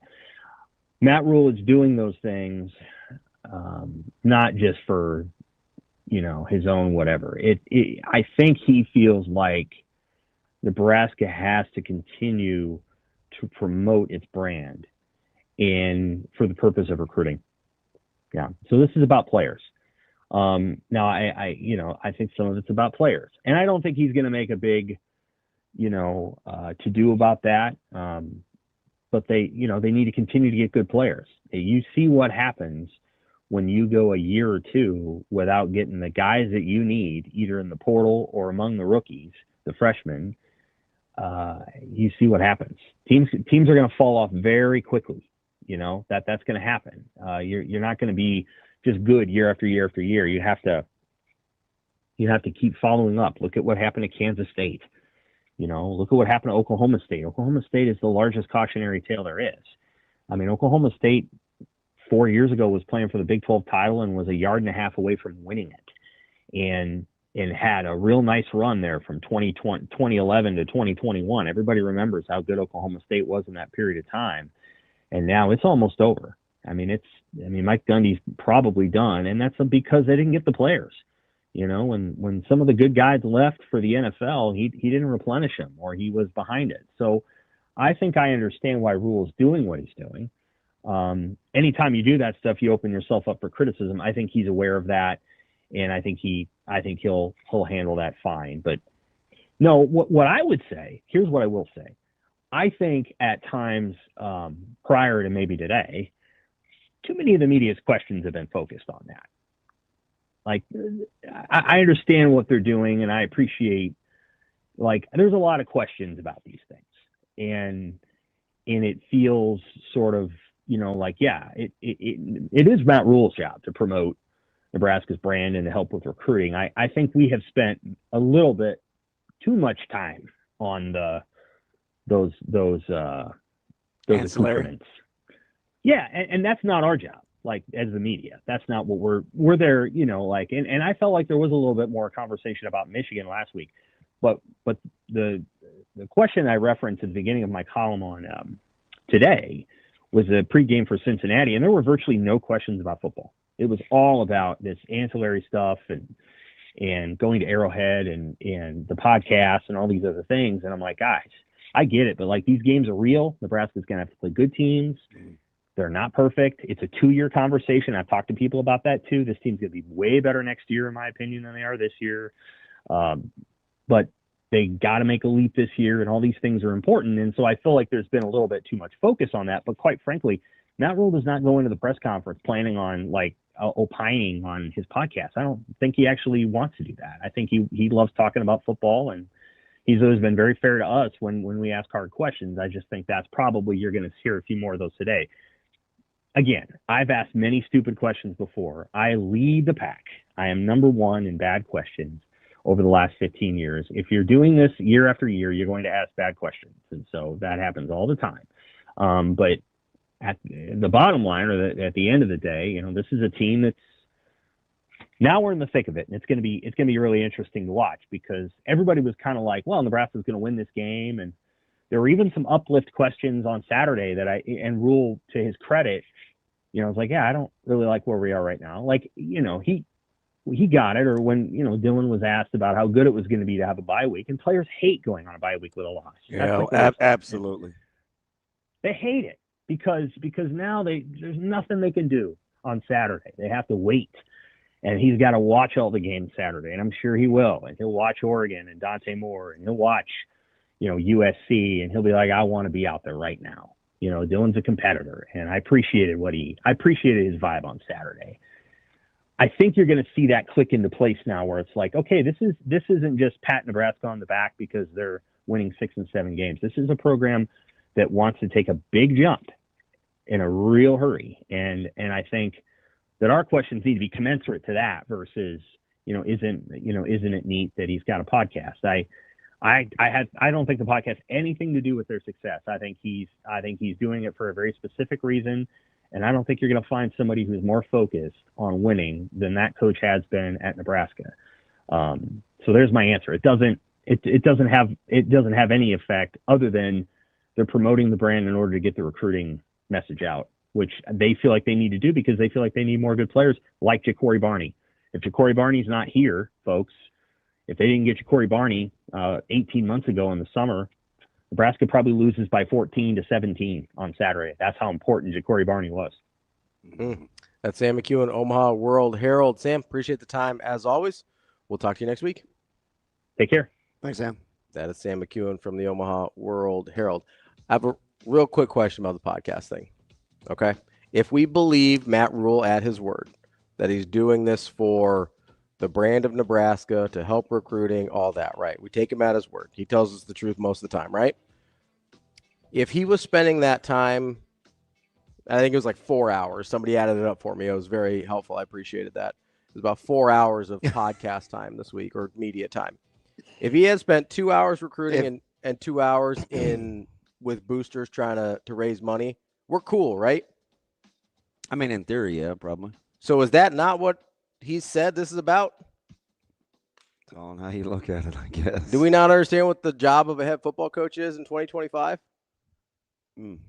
Just I'll get back to that because I got something he kind of referenced that I think is interesting. We'll get back to that and more coming up next year on Hurrdat Sports Live. Obviously, a disappointing loss for us. One in which if we're smart about it, we can hopefully learn a lot about ourselves and about where we need to improve, where we're headed. Credit to them, they made the plays they needed to make. We certainly had our chances. We had to start off with a great drive, and they stopped us on 4th and short, and got the ball back with great position.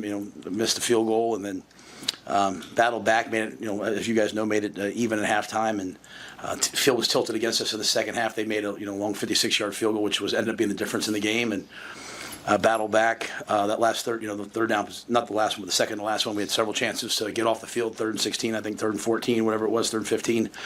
Couldn't make the plays, and so long stretches of that game where we couldn't protect. And number one, I thought for them was magnificent. I mean, Barsham was he was a handful, and thought we settled down as it went on and protected better for a while. But still some key moments where it wasn't good enough. And then obviously the run game for them. 2 plays in the first half, but just too many big plays to win a football game like that. So we battled. Appreciate the effort of the guys, but wasn't good enough.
really. Just I think the confidence has grown, and she's starting to feel a little bit more like herself, and her and Bergen are starting to find out a connection. I think Bergen's learning a little more what she needs, and so we're seeing the benefits of that. But yeah, that's awesome to see her put 2 matches back to back, 2 great attacking matches. So hopefully she can continue to build. Oh, it's huge. You know, when your opposite can kill balls, it just takes a lot of pressure off your left sides, who are already by default going to get a ton of sets. So when it feels like your opposite can get kills and side out, it just lets them free up their play and focus a little bit more maybe on passing and defense. So I think it's huge. And then our middles are doing such a great job. That's what you want your teams to worry about, your middles and your opposites, and then your outsides will be open.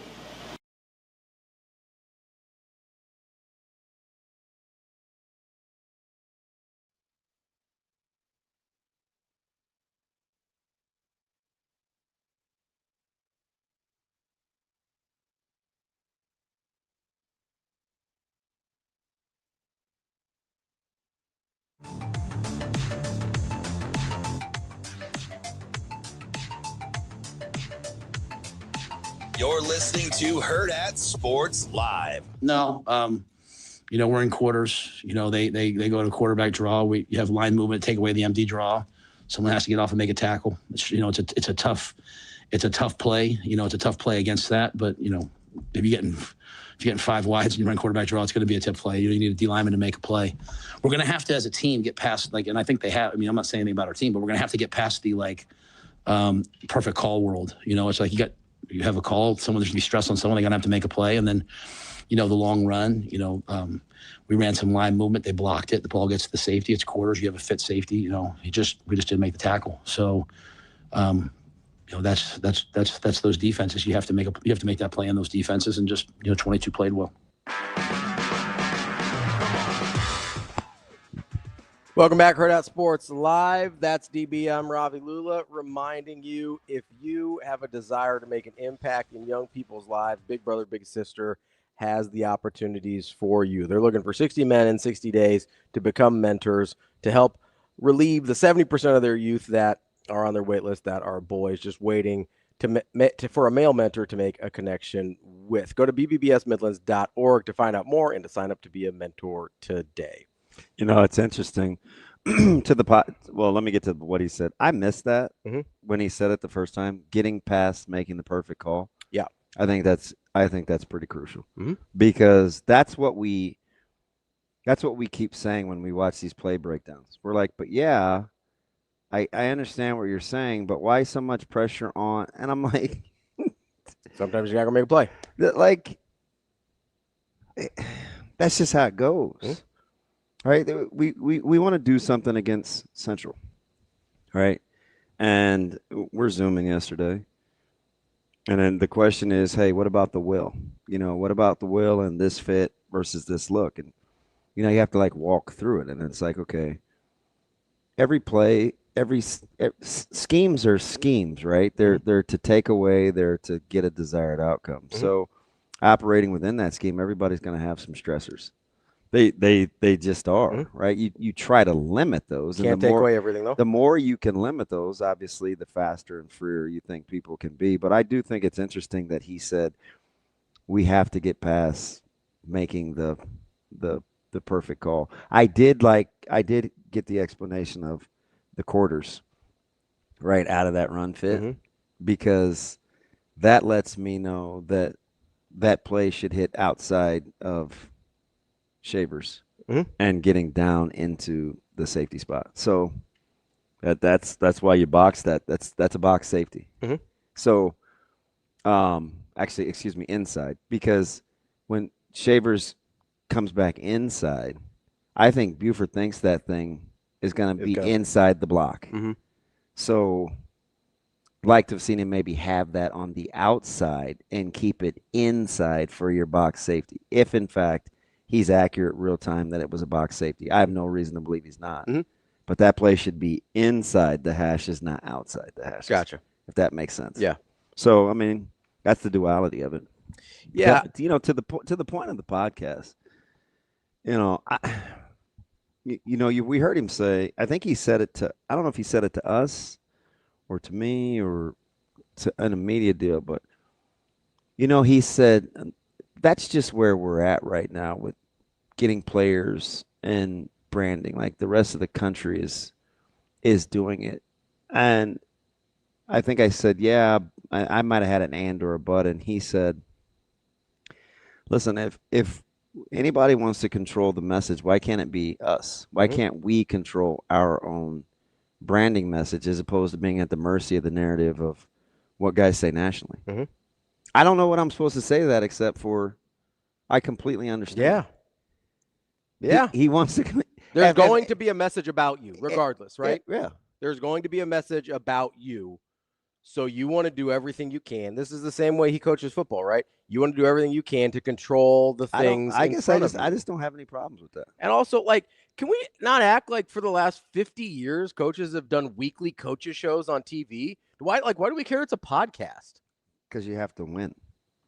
Cool. Yeah, losers do coaches shows too. I'm being sarcastic. You know what I mean? I don't know. And listen, people are like, oh, well, it's not about the pod. Yeah, it is. You want me to go back through my mentions from Saturday? For a lot of you, it's about the podcast. Don't try and revisionist history this thing. You wrote it on the internet. It's forever. Right? It is about the podcast for a lot of you. For some of you, it might not be. Then I'm not talking to you right now. That's fine. But like 50 years we have of coaches being on TV every week doing a coach's show. Like, I don't even think I'm exaggerating. I think it goes back to 70s or 80s. This is a thing that happens every single week across the country. He told you to your face, too. He knew this was going to happen. Absolutely. So he's doing it anyway because he thinks it's important for the program. I think he wants to control his own message. Listen, he's talked about how Nebraska has to recruit nationally, right? They want to be a national recruiter. How many people know anything positive about Nebraska over the last 20 years? The kids that are alive that he's recruiting right now, how many of those kids have a positive football memory about Nebraska? Not a lot, right? Maybe a handful of them. Nope, 2009, that's too late. And the consistency of the message, too, when he recruits is that, hey, we need you. This is what's going on. This is where we're at. You always want dudes. Like, you think there's a better place in the world for Nebraska to put a good face on their program than him getting 20 minutes with Pat McAfee every week? Do we not understand? Like, that's one of the biggest shows in the world. He's the one guy that doesn't need ESPN. They need him. I just know that we get mad when coaches are winning and they're on podiums because it's unfair that the rich get richer. So until you get to that point, what are you doing in the meantime? Yeah, maybe that's too. We get mad when the college football playoff runs around and they go and they get an SEC coach that's been eliminated already. And they're like, well, why does Brian Kelly get to be on TV? Yeah. Where's Matt Rhule? And then, it's like, his season's over. It's like, you think his season wants to be over right now? And also, like, you're telling – here's the other thing I don't understand, right? You realize these guys don't – like, I know you – I don't know if some of you think that they are literally watching film 24/7. They do sleep occasionally. They have to eat meals. Like, that's not what it is. I don't know what to tell you. They're allowed to have downtime. And if in his downtime he's trying to make the program better, I'm good with that. You think he's taking a minute away from watching film or preparing to do a podcast? A single minute? That's a real question. Do you think he has taken a single minute away from doing football stuff to do a podcast? You're talking to the wrong guy. Like, because if it's not, what are we talking about? I'm going to go with I don't know if I would go with the over or the under, but I'm going to guess that he sleeps just as much as Damon does. Maybe less. Probably. I don't think they're a lot on the 8-hour train over there. No.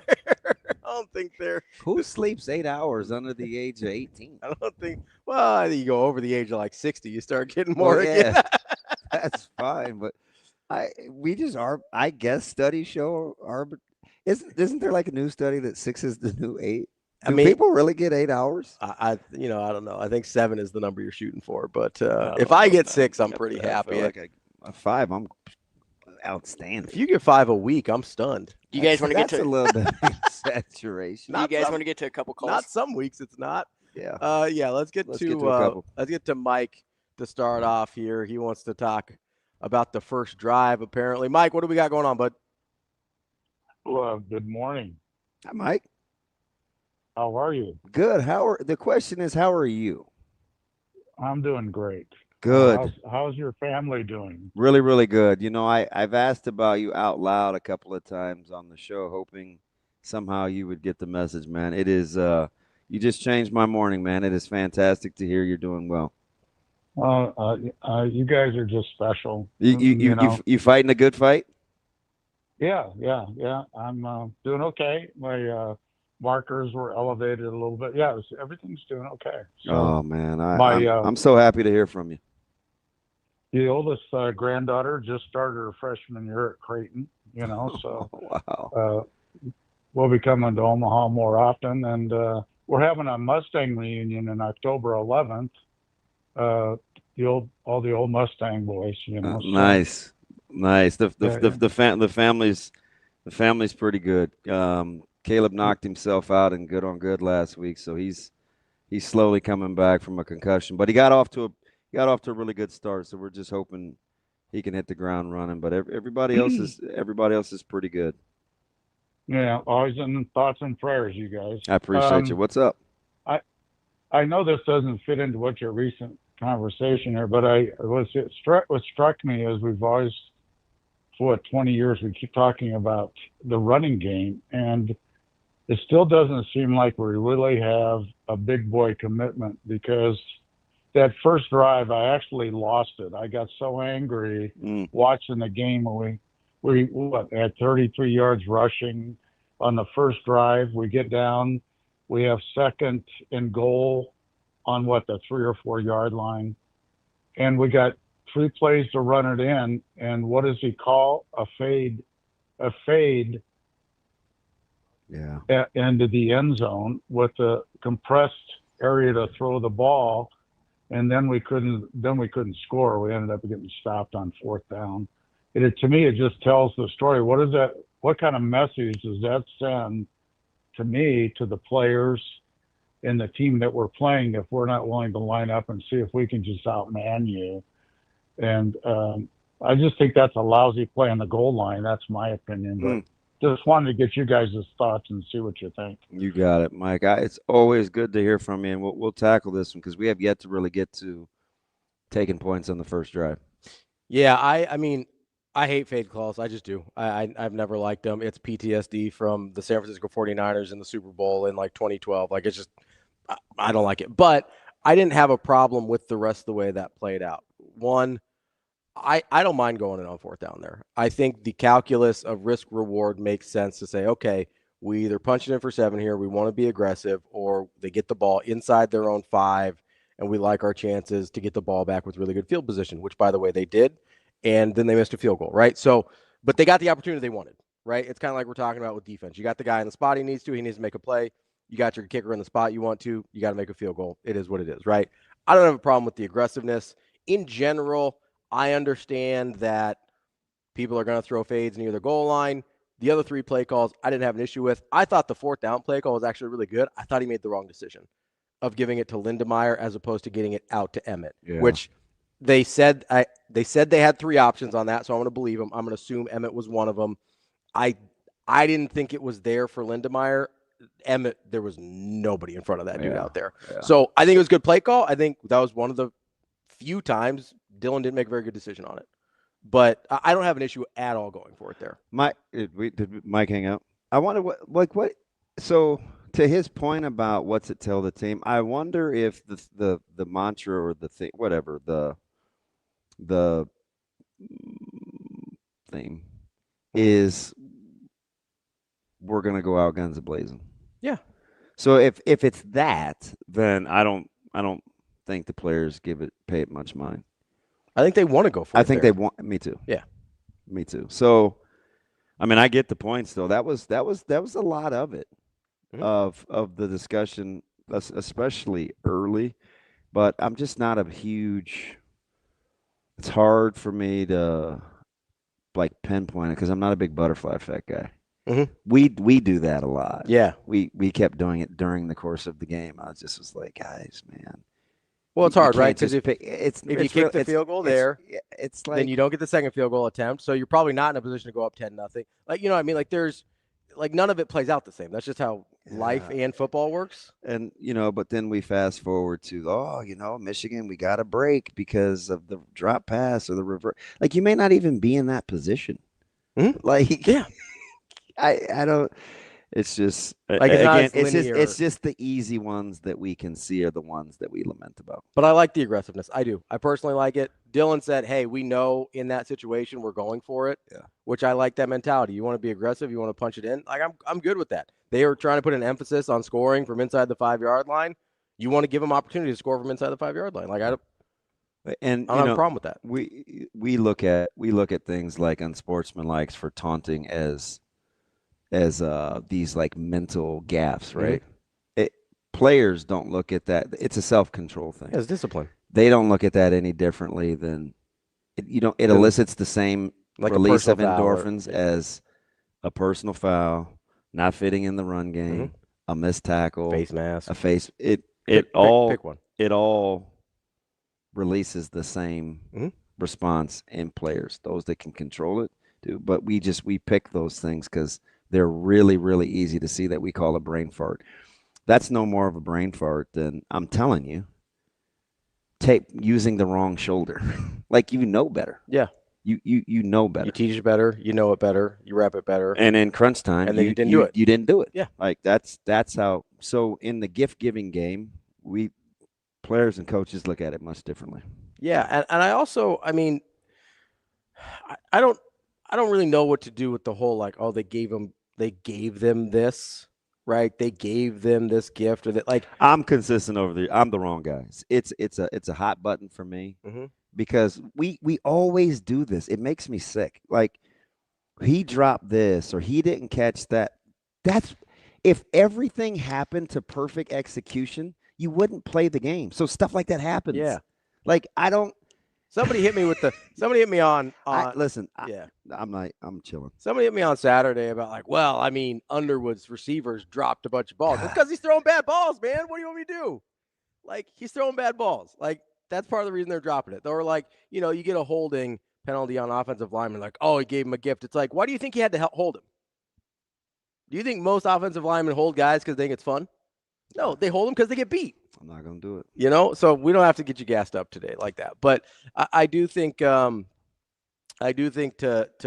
Mike's point, and it was good to hear from Mike, that I don't have a problem going for on fourth down. I like the aggressiveness. I think it's a good way to set the tone for the game. Obviously, you want to score there and didn't work out. But hey Shane, let's kill this. Let's get to Jay real quick, and we just take like a 30-second break. Yeah, before the NFL segment. Jay's been waiting for a long time. We appreciate you hanging on. It's not like we need a 4-minute commercial break. We appreciate you hanging on there, Jay. What's going on, bud? Jay, what's up, buddy? Doing this morning? Oh, we're hanging in there, man. How about you? I'm well. Good. I'm well. First off, I want to say I apologize to Mr. Damon. Why? For my halftime reaction to the message. But that was the true sentiment of my heart in that moment. So, it's okay. It's okay. No judgment. No judgment here, man. I try to tell these people, judgment and joy can't coexist. No judgment here. And it was endearment. It was eternal endearment. So let me say this to the clip that you guys played before when you came back. When Coach Rhule said we have to get away from the perfect call syndrome, to where I feel like, and I saw that a little bit, but I want to stretch that over to Dylan. And I'm not being overly critical of Dylan, but I will say this. Dylan obviously came in as a highly talented 5-star quarterback. And this game was a game where he had to step up and make plays, just like we say the defense needs to step up and make a play. They need to get off the block and make a play. Just like offensive line has to make a play. They have to take everything that they've learned, everything they've been coached to do, and then execute that to the best of their ability. And then sometimes do something beyond, you know what I'm saying, and make a great play. And I think sometimes in Saturday's game, we needed Dylan to make a spectacular play, and he made the conventional play. Not downing him for that. It just is what it is. So I think the sacks and all of that is a team statistic. It's not just on Dylan. It's not just on the offensive line. It's on everybody. And as a collective, they have to do what they have to do to make plays in the moment to overcome that. Secondly, I do feel like Michigan was a great litmus test for us to see where we are. I think for me as a Huskers fan, I was a little shocked by the offensive line. I just thought they were a little bit more prepared for what we knew what we were going to see. We knew Michigan had a stud defensive line. We knew they were going to have speed on the edges. Like, we knew this coming in. I don't think we reacted the way the fans expected them to react. But if we look at the games, I think coaches knew. That's why we stunk so much. So anyway, I'm not. The world isn't falling. I feel like we're in a good space for us to learn and grow. I think if our coaching staff is as good as we hope they are, then they're going to make the improvements needed to make the rest of the season as good as we expect it to be. As far as, go ahead. I was going to ask you something real quick because we're up against the clock. Let me ask you this. If I told you that Nebraska ran 22 more plays, had 7 minutes more time of possession, had 3 more trips in the red zone, had 10 more points in the red zone that they scored, would you think Nebraska won the game?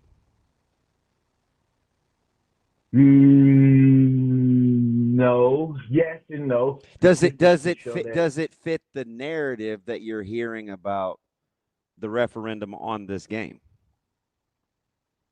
It doesn't, because if the team was overpowering you and dominating you on the offensive line, then they should have long, sustained drives. Yeah. I agree. I think that, again, it was 4 big plays on the defense, and they capitalized on them. Now, let me say this, and I'm gone. Please leave Matt Rhule alone with his podcast. This is for Husker Nation. We got to relax on that. For one, bro, I watch sports primarily, right?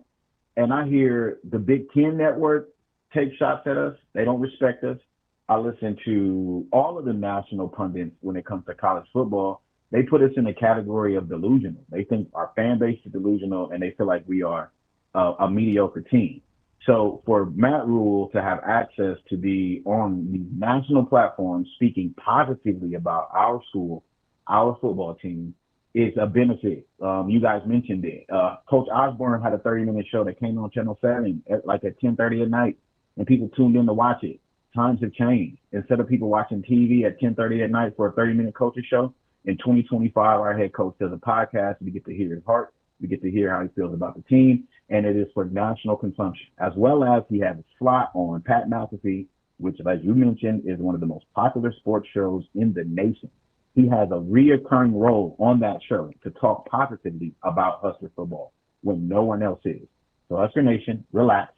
Let's ride the wave and continue to do what we're doing. We got beat by Michigan. It hurts, especially when we don't think this is the best Michigan team. Mm-hmm. But I think the rest of the season is going to pan out the way it should. All right? So I'm a little mad, but we'll be okay. All right, my man. Appreciate you. That's our guy, Jay. Appreciate the call. Good stuff there. Another place you can find good stuff if you need some auto body repairs, our friends over at Dingman's Collision Center. Dingmans.com to get all the info you need to know, including their 4 great Omaha area locations. First place Best of Omaha for 20 years running. It's Dingmans.com. And you won't be mad like our guy Jay is about the loss to Michigan. We've got Russell Baxter coming up next. Talk a little NFL. Lots of things going on in the NFL as well. We'll take a real quick one here. That's DB. I'm Ravi Lulla. It's Hurrdat Sports Live.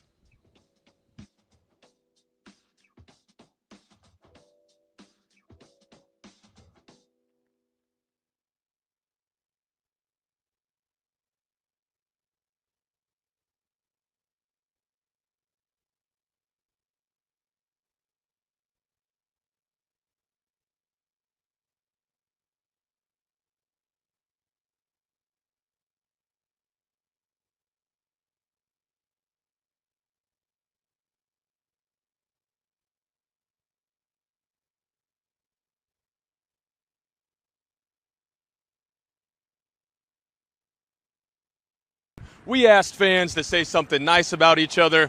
Let's see what everybody has to say.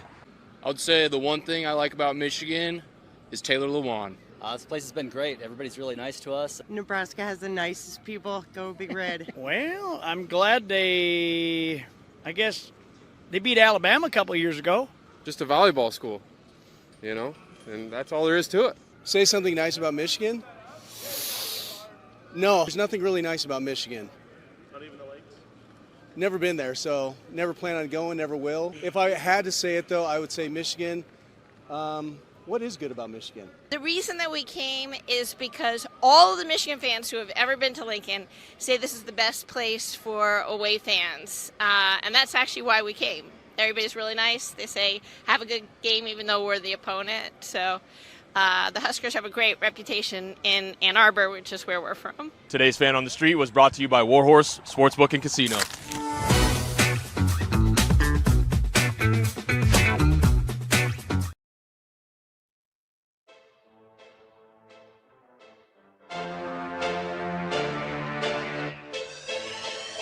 Welcome to Hurrdat Sports Live. It's McCaffrey off the fake.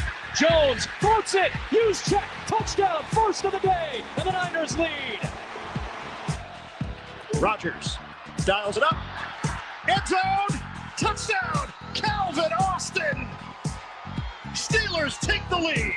Herbert to the air. Pipkins the block at the right tackle. Got away from Allen. Herbert alive and the throw. Caught. Touchdown. Touchdown. Allen. What a play. Welcome back, Hurrdat Sports Live, presented by Centris Federal Credit Union. That's DB. I'm Ravi Lulla here at Hurrdat Sports Bar and Grill. We are joined now by Russell Baxter, NFL author and historian. Russ, how you doing this morning? I'm good. How are you guys? Oh, we are hanging in there, man. It's can we still get to where we want to be with the excitement of this NFL season with these quarterbacks banged up, or are we just going to have to buckle up until we get some of the fellas back? Well, I'll ask you this. Do you watch football for quarterbacks or do you watch football for teams? I'm a team guy. But then I watch Minnesota, Cincinnati, and I'm like, shoot, sure would like a little bit better quarterback play. Yeah. Oh, I'd like a better car, but I don't have that either. I'm glad you picked up right where we left off. Let me ask you a question. Couldn't you make a case that the most exciting play that you saw yesterday was Jordan Davis? Oh yeah. You could. I wouldn't. Yeah, you could make that case. I wouldn't die on that hill. Yeah. So, to me, there's a misnomer that this is a quarterback league. Okay. I just find that a lot of people who say the words quarterback league, frankly, are too lazy to look at the other parts of the game. I'm not saying you. No, the people who are. You're preaching to the choir. Yeah, the sarcasm in that is I get sick of talking about. I am 100% with you. I'm the guy that is always tired of talking about quarterbacks. Oh, and by the way, it's an offensive league now. Did you hear that too somewhere? It's an offensive league. I'm sitting here and I'm not the smartest guy in the world. I'm quoting Forrest Gump. Who gave up the fewest yards in the league last year? I'm going to guess the Eagles. The Eagles, yeah. In 2023, who gave up the second fewest yards in the league? I'm going to guess the Chiefs. Yeah. There's a trend here, huh? Wait, what do those two teams have in common? Hold on. Yeah. I think you're getting to a point here. Why is this is my favorite one. Why is it that in 59 years of the Super Bowl era, that only one quarterback has led the league in passing yards and won the Super Bowl the same year? Yeah, that's true.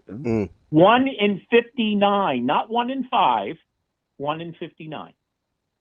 Super Russ. Because you've got to have some sort of defense. Is it Warner? I think it was Mahomes. No. Was it Mahomes? It was Mahomes. Oh, okay. 3 years ago. That's how long it took. So it took 55 to get one? Yeah, and why is it that the MVP of the league rarely is on the Super Bowl team and wins it? It's true. Let me ask you. It's. Oh, I'm sorry. Okay, hang on a second. My reception will be better once I get off my soapbox.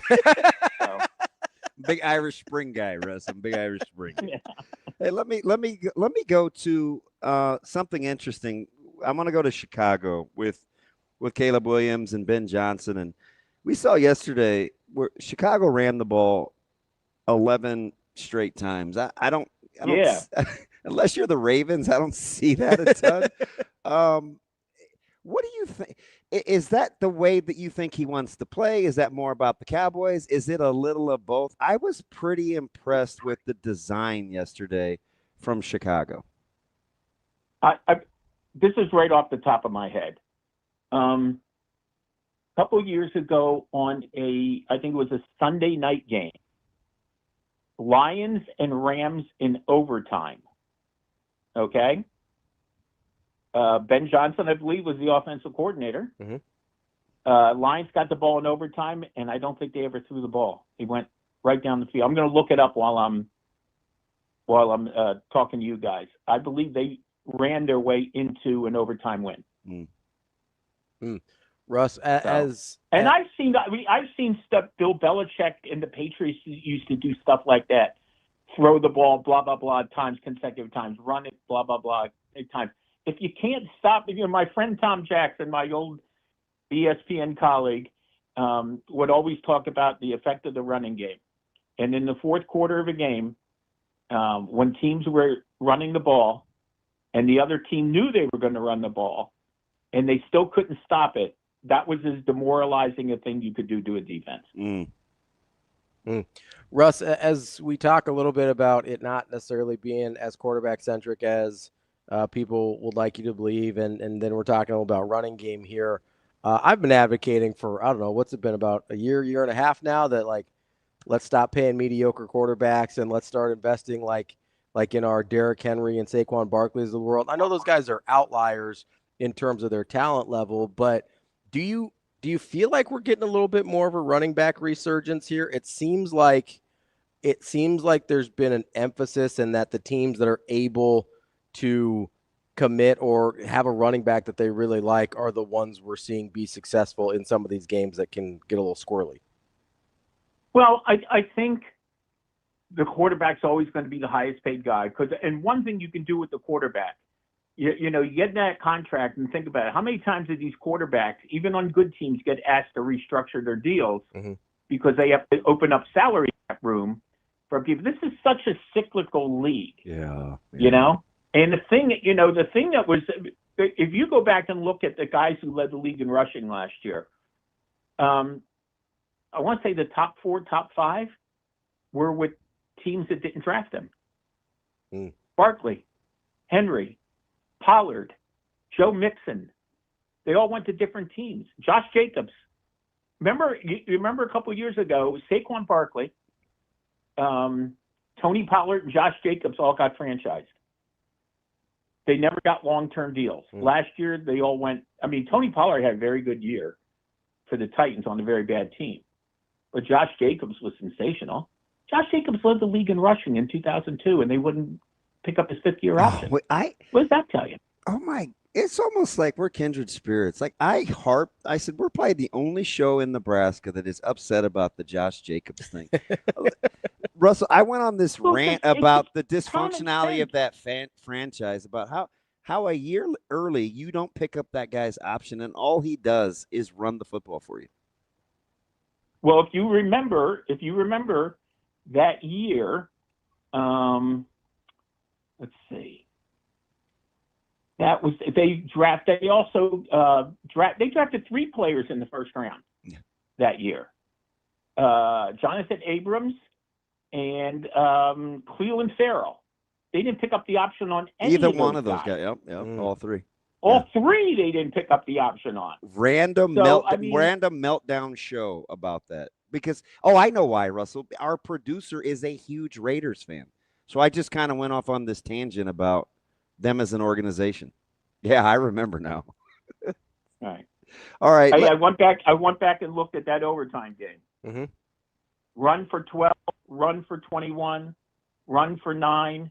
There was a pass in there to the running back, Jahmyr Gibbs. Another run. I think it's 8 plays, 7 runs, 70 yards with 1 pass, and beat the Rams in overtime. And that's Ben Johnson. Let me ask you, because they have their questions, right? We're not sure. Of these 2 3-0 teams, who's most closely resembles their record? The Colts or the Niners? Ooh. I would say the Colts. I kind of like them, but I have all year, so I probably lack objectivity. Well, but I'm talking about domination, okay? Yeah. And blew out the Dolphins, blew out the Titans, and beat a team that was in the playoffs last year and came from behind to do it. Run the ball. They've been very physical. The Niners, listen, and I'm not, they're on their 2nd quarterback of the year. I understand that. But they've managed to find ways to win. Okay? Beating Seattle, well, I can't even say that's been tough, to be honest with you. Seattle's been a horrible home team for the last year and change. Yeah. I think people would be surprised. I think they came into Sunday's game having lost, 8 of their last 11 games at home. And meanwhile, they're, going back to last year, they're 8-1 on the road. So, I can't explain that. The 12th man does. I accept the 12th man. He has no sacks, he has no tackles, and he has no catches. But no, I listen. Indianapolis is a surprise, and they've hovered around 500 for the last couple of years. But it looks like a different mentality with them right now. I know one thing. And say what you want. They are physical. Well, they are physical. And to me, anytime you have Quentin Nelson on your team, that's like having Zach Martin on your team. Okay? And that physicality in this day, listen, physical football is always won. I think it prevails a little more even now because there are coaches who are, face it, they're always a little more finesse. Okay? There are teams in this league built around finesse. They're built around offense. They're built around throwing the football. Offensive lines need more time to develop now because in training camp, you don't get to whack the crap out of your teammate anymore during practice. Very protected. And I understand why, okay? But it's just interesting to watch Indianapolis in a division that, Houston's a little bit on the ropes right now. Let's be honest. Now they lose a divisional game after losing 2 interconference games. And although I will say the last 0-3 team to make the playoffs were the Texans in 2018, I'll just throw that out there. So,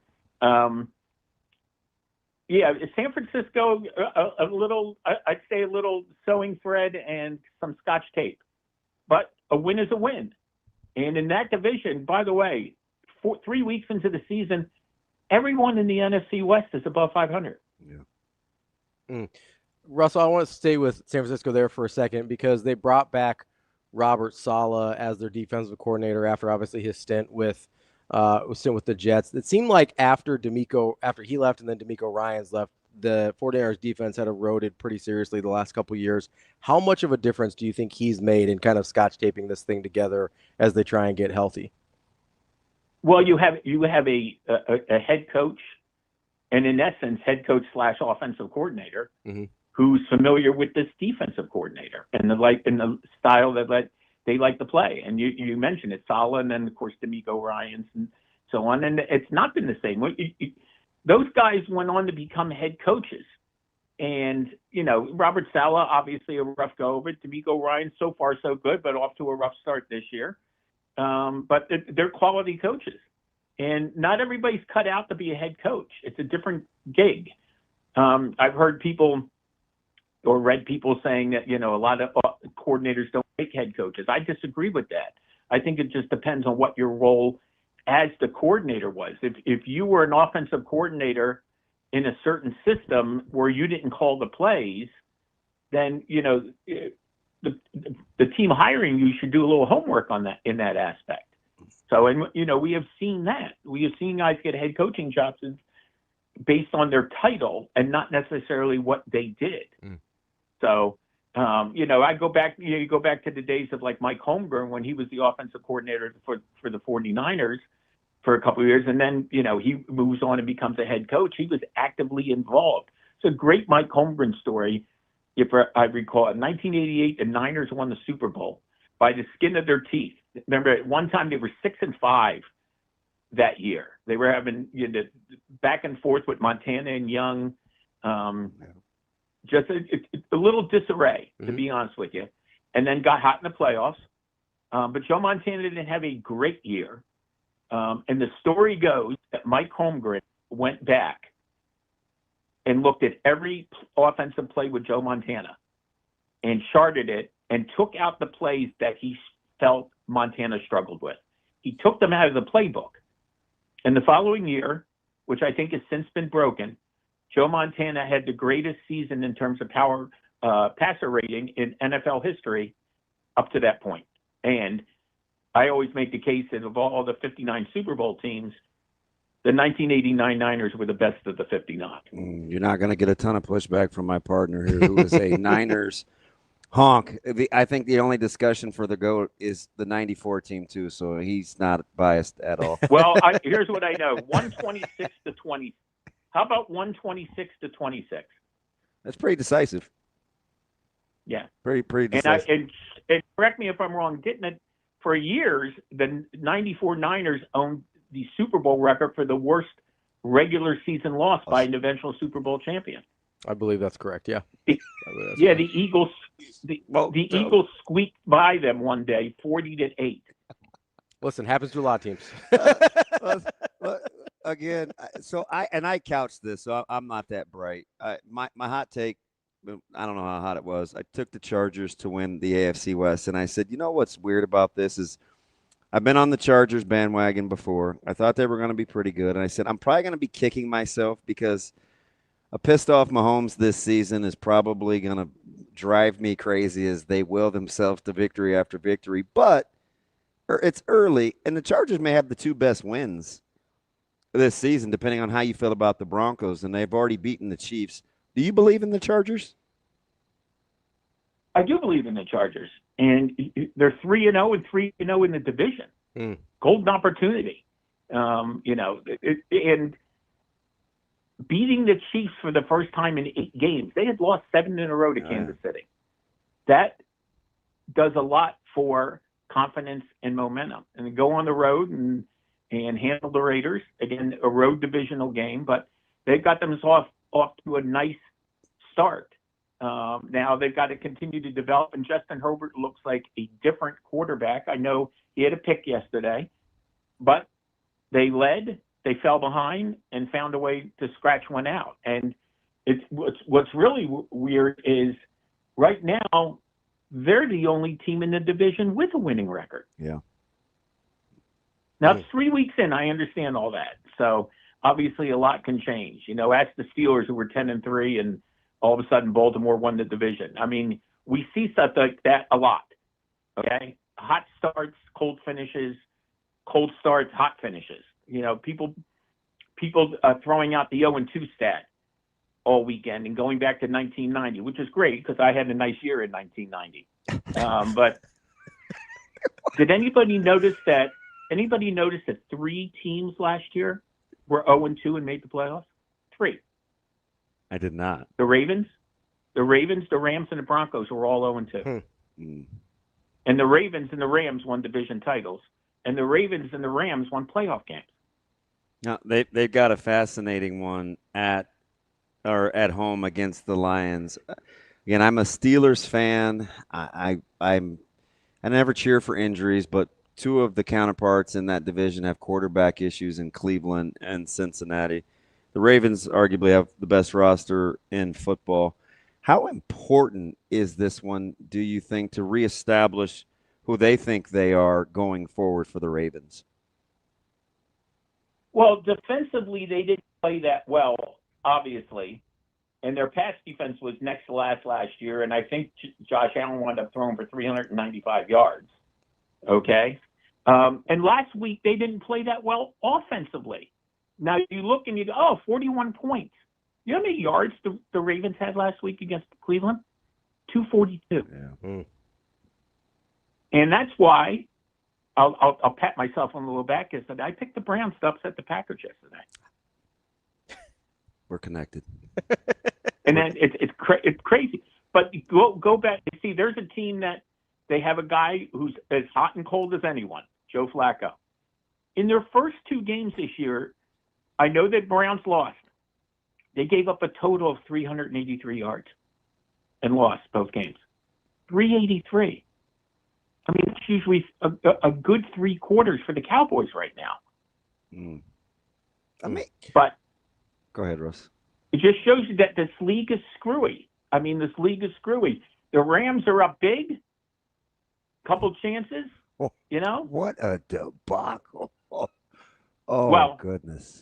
Now, you guys are old school, so you will remember the original longest yard when Burt Reynolds dropped back to pass and aimed the ball at, you know where. Yeah. Okay. And after they did it, remember what he said when he went back to the huddle. It worked once, it'll work again. Right. So the Eagles not only blocked 1 field goal, the Eagles blocked 2 field goals. Yeah. So and got the miraculous cover, which crushed Vegas. It was unbelievable. Russell, what are we? I'm going to ask a quarterback question. What are we missing with how good Baker Mayfield is. Why do you think he still gets the yeah, but? That guy's been pretty good, and he's off to a heck of a start. I think because he set a career high for touchdown passes last year, but he did throw his share of picks last year as well. And but that recklessness is part of what he is. I mean, he's like your classic 1960s, 1970s quarterback. Yeah. Okay? There's that element of Brett Favre. He is, he's not a big guy, so I don't think people call him a gunslinger. Okay? But in essence, that's what he is. Okay? And that confidence bodes well for him, and it bodes well for his teams. And he's a never-give-up guy. Listen, you've seen him on the field. He is a physical runner. Okay? He's the guy that more times than not on a 4th and 1, they give him the ball to get the first down. Now, he's had his problems holding on to it sometimes as well. And I think even with the big numbers last year, he and the team took a little bit of a hit by getting knocked off by the Commanders in the first round of the playoffs. So they looked like they had a lot of momentum going into that game, and they stubbed their toes at home. So I think that's why. But listen, he's the kind of guy you want in a football game, a pickup game. He's the guy. I mean, he's going to do his best. And listen, he hasn't had Chris Godwin basically. Mike Evans got dinged again yesterday. He got hurt for a little spell yesterday. He finds the ball. That is a great organization under Jason Light, the GM. Do you realize that the Bucks own the longest active playoff streak in the NFC? Yeah. 5 years in a row. Longer than the Eagles. Light's a Nebraska guy, so he gets a lot of spotlight. Let me ask you something, Russell, about quarterbacks again. If you were starting a franchise tomorrow, would you take Jalen Hurts or Jordan Love? Based on what they've done in their careers? Mm-hmm. Knowing what you know. Knowing what you know, I would take Jalen Hurts. Because he's a bulldog. He just can't get any respect for a guy that he's the only guy that's a victim of his supporting cast, right? It's like, oh, he plays with too many good players. Really?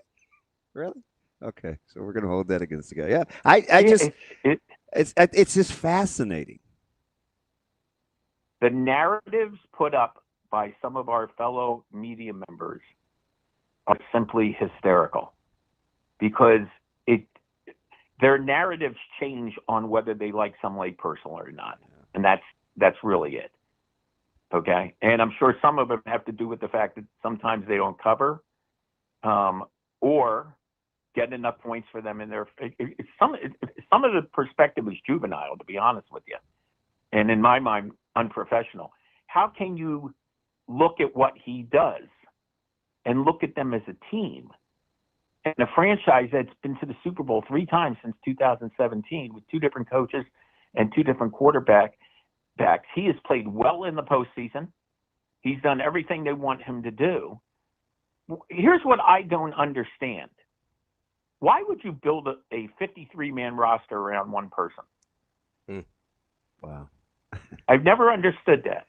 Okay, this isn't Jimmy Connors versus Bjorn Borg. Okay? This isn't handball. This isn't bowling, which there is no defense. You have to. What are the Eagles really built on during this 3 Super Bowl run dating back to 2017? They're built in the trenches. They're built on the offensive lines and the defensive lines. And deep, too. Okay, I don't care. I mean, and what has been the knock? What was the knock on Patrick Mahomes last year when they lost the Super Bowl and lost the Super Bowl? Well, he doesn't have a good offensive line. Well, make up your mind. Do you want to have a good offensive line who can protect any quarterback, or do you want Patrick Mahomes to win your fantasy football league for you? That's Russell Baxter, NFL historian and writer. And kind of quietly, a nice little comedian, too. I like that. Maybe you might have missed your calling, Russell. You can find him on Twitter at Bax Football Guru. Russell, we appreciate the time. As always, good stuff. Listen, as I get older, I do a lot of dad jokes now. Did you hear that Did you hear that Tom Hanks opened up a flower shop? I did not. It's called Florist Gump. Oh Lord. Listen. I'm not gonna lie to you, Russ. My heart skipped a beat when you brought up Tom Hanks. I was like, oh gosh. All right. Well, I guess you're going to. I'm off here now. You're going to turn me into a castaway. No. Appreciate it, Russell. Always good stuff. Talk to you soon. Thanks. That is Russell Baxter, NFL historian and writer at Bax Football Guru. Not where I thought that was going. Me either. Thank you, sweet baby Jesus. There's lots of places you can still find his work on a day in, day out basis. As a Raider fan, he gives me hope. Do you remember my meltdown? Especially with you guys talking about going 0-2 at the beginning of the year. I mean, I had a and I remember the meltdown too. Yeah, Josh Jacobs. Yeah. Yeah. Statistically, I gave the whole spiel. Like he'd been as good as almost anybody in the league. If you want to be good to our friends over at UNO, it's time to wear black and give back. The 6th annual Giving Day. 24 Hours of Giving kicks off October 8th at noon and lasts through October 9th. Last year, they got almost $1 million in donation to support students and programs at UNO. This year, they're searching for 6,500 individual gifts. Go to givingday.unomaha.edu, and if you give a gift over $75, you will get a free UNO belt bag. It's Wear Black, Give Back, UNO's Giving Day. We'll be back. More Hurrdat Sports Live coming up next. We asked fans to say something nice about each other. Let's see what everybody has to say. I would say the one thing I like about Michigan is Taylor Lewan. This place has been great. Everybody's really nice to us. Nebraska has the nicest people. Go Big Red. Well, I'm glad they beat Alabama a couple of years ago. Just a volleyball school, and that's all there is to it. Say something nice about Michigan? No, there's nothing really nice about Michigan. Not even the lakes? Never been there, so never plan on going, never will. If I had to say it, though, I would say Michigan. What is good about Michigan? The reason that we came is because all of the Michigan fans who have ever been to Lincoln say this is the best place for away fans. And that's actually why we came. Everybody's really nice. They say, have a good game even though we're the opponent. So the Huskers have a great reputation in Ann Arbor, which is where we're from. Today's Fan on the Street was brought to you by Warhorse Sportsbook and Casino.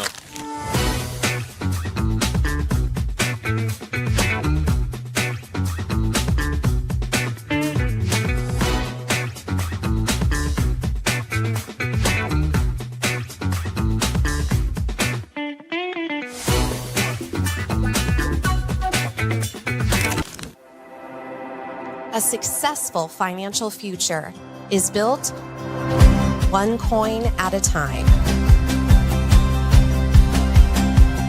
Whether you're just starting out or a seasoned saver, we've got the financial resources and team of experts who will be with you every step of the way. Centris Federal Credit Union. We are where you are.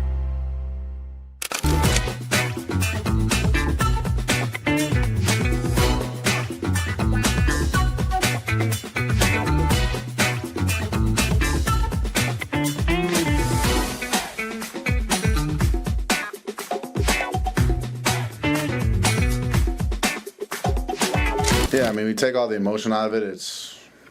This is when our brotherhood's tested, and our guys will fight back harder than ever, and we'll come back ready to go get ready for the next game and win. So, a lot of people think this might break us, but I'm just telling you right now, be careful. We're gonna come together and do something scary. Yeah, I mean, shoot, we were getting booed, so I mean, I love that. I mean, shoot, it sucks when your home crowds boos you, but. Once again, we appreciate them, everything they do, but, I mean, it's cool now, but you don't win the game, it doesn't really matter when it comes down to it, so it's what it is.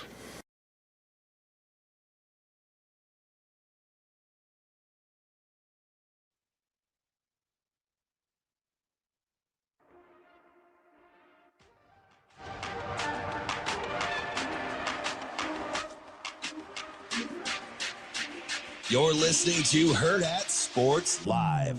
Takes got him. Frontside pressure comes. Lobs one up the seam. It's Barney. He's got it. Touchdown Huskers. 26 yards.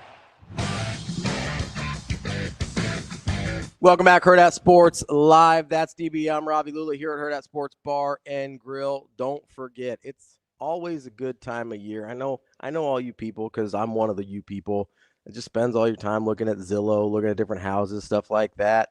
If you're actually looking at trying to buy a house, you got to go past the apps. You got to go to our friends at Centris Federal Credit Union. Go to centrisfcu.org. They've got programs and experts, regardless of your situation, to help you get into whether it's your first home, your next home, your dream home, whatever it is, they can help you out. Get connected with a Centris Mortgage expert today at centrisfcu.org. Terms and conditions apply, federally insured by NCUA and an equal housing lender. So I asked you a question during the break, and I'm not doing this this is not an indictment on anyone. I was genuinely curious because of how I process games, right? Yeah, I think this is fascinating. So I asked the question of how many people you thought rewatch a Nebraska game after they see it live, right? And what did you say?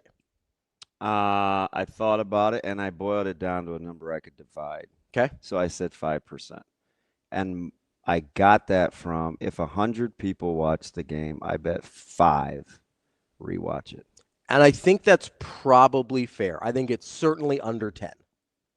That was the number in my head was it's definitely got to be under 10. And here's the reason I bring that up. Well, It's go ahead. Well, I was just going to ask, do you think people know what the rewatch is for? So that's the other thing. Because I'll be honest, until I started doing this, I didn't rewatch games.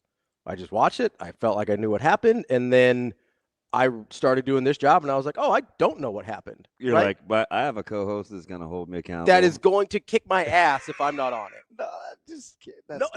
Not like, but you know what I mean? Like, I will not be able to I listen to people say things all the time that I don't think have any, that I don't think actually watched. I literally, when we started I think they peruse message boards. I think they look at social media, and I think they go by how the game initially made them feel. Yeah, there's a reason I didn't ask you how many people do what we do that I think rewatch the game, because I don't want to get into that. I did like this. I'm going to let you say your piece. I did like the fact you're now getting inside Pro Football Focus, too, because it's just a metric, and sometimes you wonder how. Sometimes it's to the good of the grade. Sometimes it's to the bad. I like to compare what I see versus what they say, and I will say when you go longer sample sizes, it's a lot better. Yeah. Game by game, it can be a little wonky. But the reason I asked you that question is because I know how I process a game the first time that I watch it. And it is emotionally, right? I'm waiting to see what happens. I'm kind of living and dying with every play, every sack that comes in. I go, oh my God, our offensive line is the worst.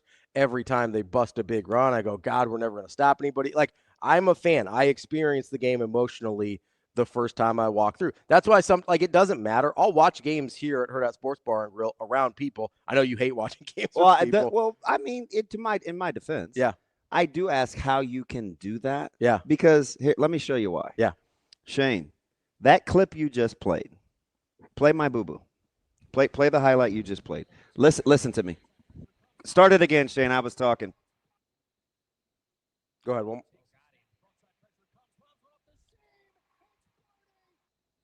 What'd you hear me say? Shane, one more time. Yeah. Oh, got him. Shane, one more time. That's how I watch a game. Yeah. Because I could see pre-snap. Yeah. Which Dylan said he checked into. I could see what he saw. Is that the guy that was over top of Barney went to go cover flat. They were trying to confuse him. Yeah. He went to go cover flat, and the guy that was on the outside receiver was supposed to get over the top. Immediately, I was like, he can win. Yeah.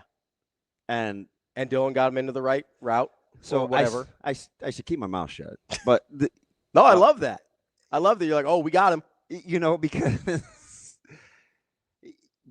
that's why. So I'm miffed at how you could do this over something you're invested in public. Yeah. Because even during a broadcast real time, I still try to watch it how I normally would, which is with rewind, pause, stop. Yeah. Like I do try to slow it down in my head the minute they break the huddle. Like, I'm always trying to figure it out. And to be totally honest, live, I'm not capable of that. Even if I wanted, I get it. I'm just telling you why we're so for sure. Yeah. But so my point is, I can watch it here, or I can watch it by myself at the house, and I'm going to experience it the same way. I'm going to experience it as a fan. I got you. So I can watch it with other people. It doesn't matter. I'm going to experience it the same. I got you. So the reason I asked that question, though, is because and this is, again, not indictment on anybody. I'm not telling you have to rewatch the game. What I'm telling you is, like, if you experience the game at all like I do, which I think a lot of people do, is you're going to miss a lot the first time. A lot of times you're looking for just what's about to happen rather than how is it happening. That's why I have to watch it again, because I don't have the eye to know both at the same time. So I'll go back. Usually, this is how I process. I usually watch every Nebraska game 3 times before we get on the air on Monday. I watch it real time to see what happens. I watch it the second time to see if there's some trends I'm picking up. And then I watch the third time, usually exclusively for line play. Like, that's the third time. Who's winning at the line of scrimmage on a regular basis? And so the reason I bring that up is that's why I can sit here and say, hey, like, I think half of those sacks, yes, the tackles were. I was surprised that's the first thing you said to me. So the tackles were Did you say good morning? Maybe. Good morning. I don't think he did. No, I think this is what did you say? I said, listen, I think half of those sacks were on Dylan because, yes, the tackles were getting beat, but especially on the 3-man rushes, when they're lined up out wide, he's got seams to step up, and he's got to do it. He has to. That's his responsibility, because I'll tell you what, I know people are freaking out about Donnie, and we'll have to get to this tomorrow probably. Guard, center, guard, they held up the whole game. They did. They absolutely did. My eyes told me, the PFF grades confirmed it. They held up the whole game. They had, and if you're not getting pressure middle as a quarterback, you have opportunities to do something about it. We're going to talk to Brandon Williams coming up next, Omaha native, former Michigan football player. We will be back with more Hurrdat Sports Live.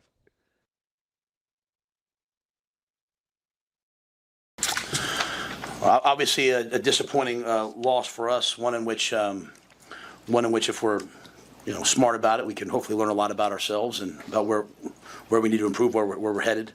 Credit to them, they made the plays they needed to make. We certainly had our chances. We had to start off with a great drive, and they stopped us on 4th and short, and got the ball back with great position. Missed the field goal, and then battled back. Made it, as you guys know, made it even at halftime, and field was tilted against us in the second half. They made a long 56-yard field goal, which ended up being the difference in the game, and battle back. That last third, the third down was not the last one, but the second to last one. We had several chances to get off the field, 3rd and 16, I think 3rd and 14, whatever it was, 3rd and 15.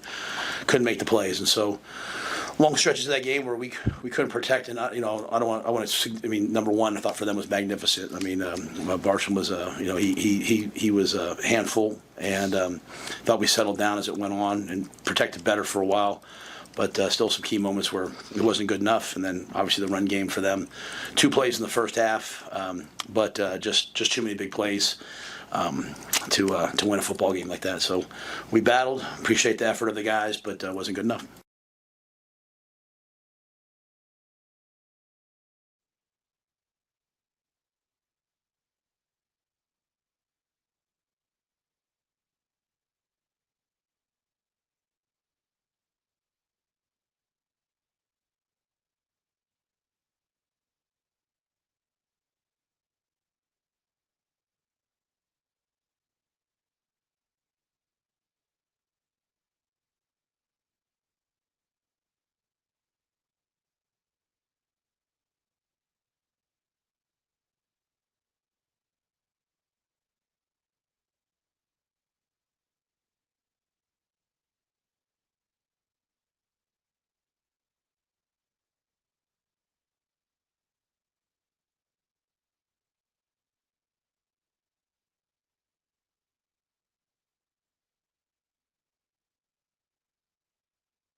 You're listening to Hurrdat Sports Live.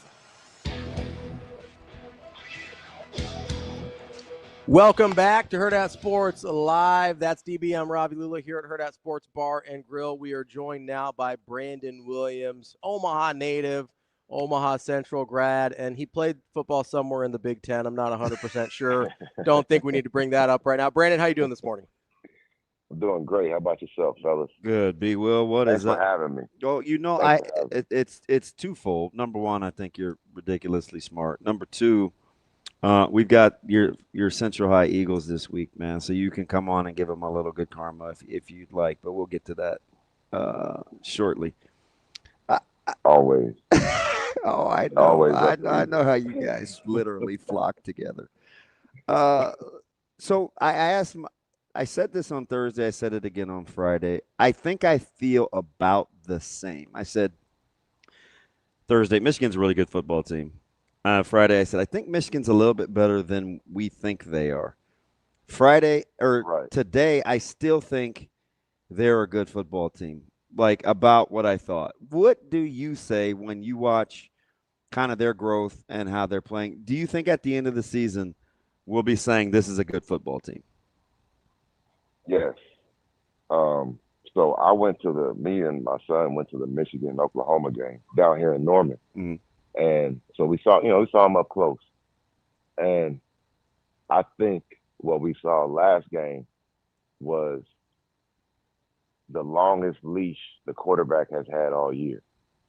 Because the Oklahoma game, if you didn't know anything about Bryce Underwood and you just watched the Oklahoma game, you would think, he's a statue, one of those old school quarterbacks that can't move.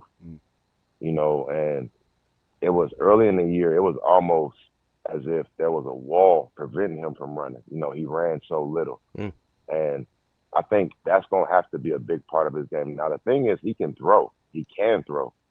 The comparisons that I've heard since he got there in the spring, and I heard these comparisons when he was in high school, because I got buddies that still live there. Everyone, and I'm not counting coaches, because I don't ask the coaching staff about him because they're going to give me coach talk. So I talk to people that go in there and go behind the wall, Fort Schembechler and see. Everyone compares him to Cam, but he has an arm. They say he has an elite, his arm has elite potential. So all year I've been waiting to see him run. So when he had that first touchdown, that's all I needed to see to be happy with what he is, because I've seen him make throws. And the way I kind of go after to judge a quarterback, I don't need to watch you just go 40 for 45 with your throws to figure, okay, this dude can throw. I just need to see a couple throws. If there's throws that you got in your tool belt, then I know you can do it. You just got to be, we got to put you in position to do it. And, everything has to be, called right and all that. But he's made throws. I've seen him push the ball downfield. I've seen him get the ball over the backers. I've seen him kind of hit the hole shots. And, my buddies, one of my groups, my buddy Tyrese was telling us, and he kind of pointed this out. I didn't realize the first game he passed it 31 times. So I think, for us, I think we will be better, and I think it's because of him. I think our defense will be a lot better when he gets to do more, because you know how the offense helps the defense.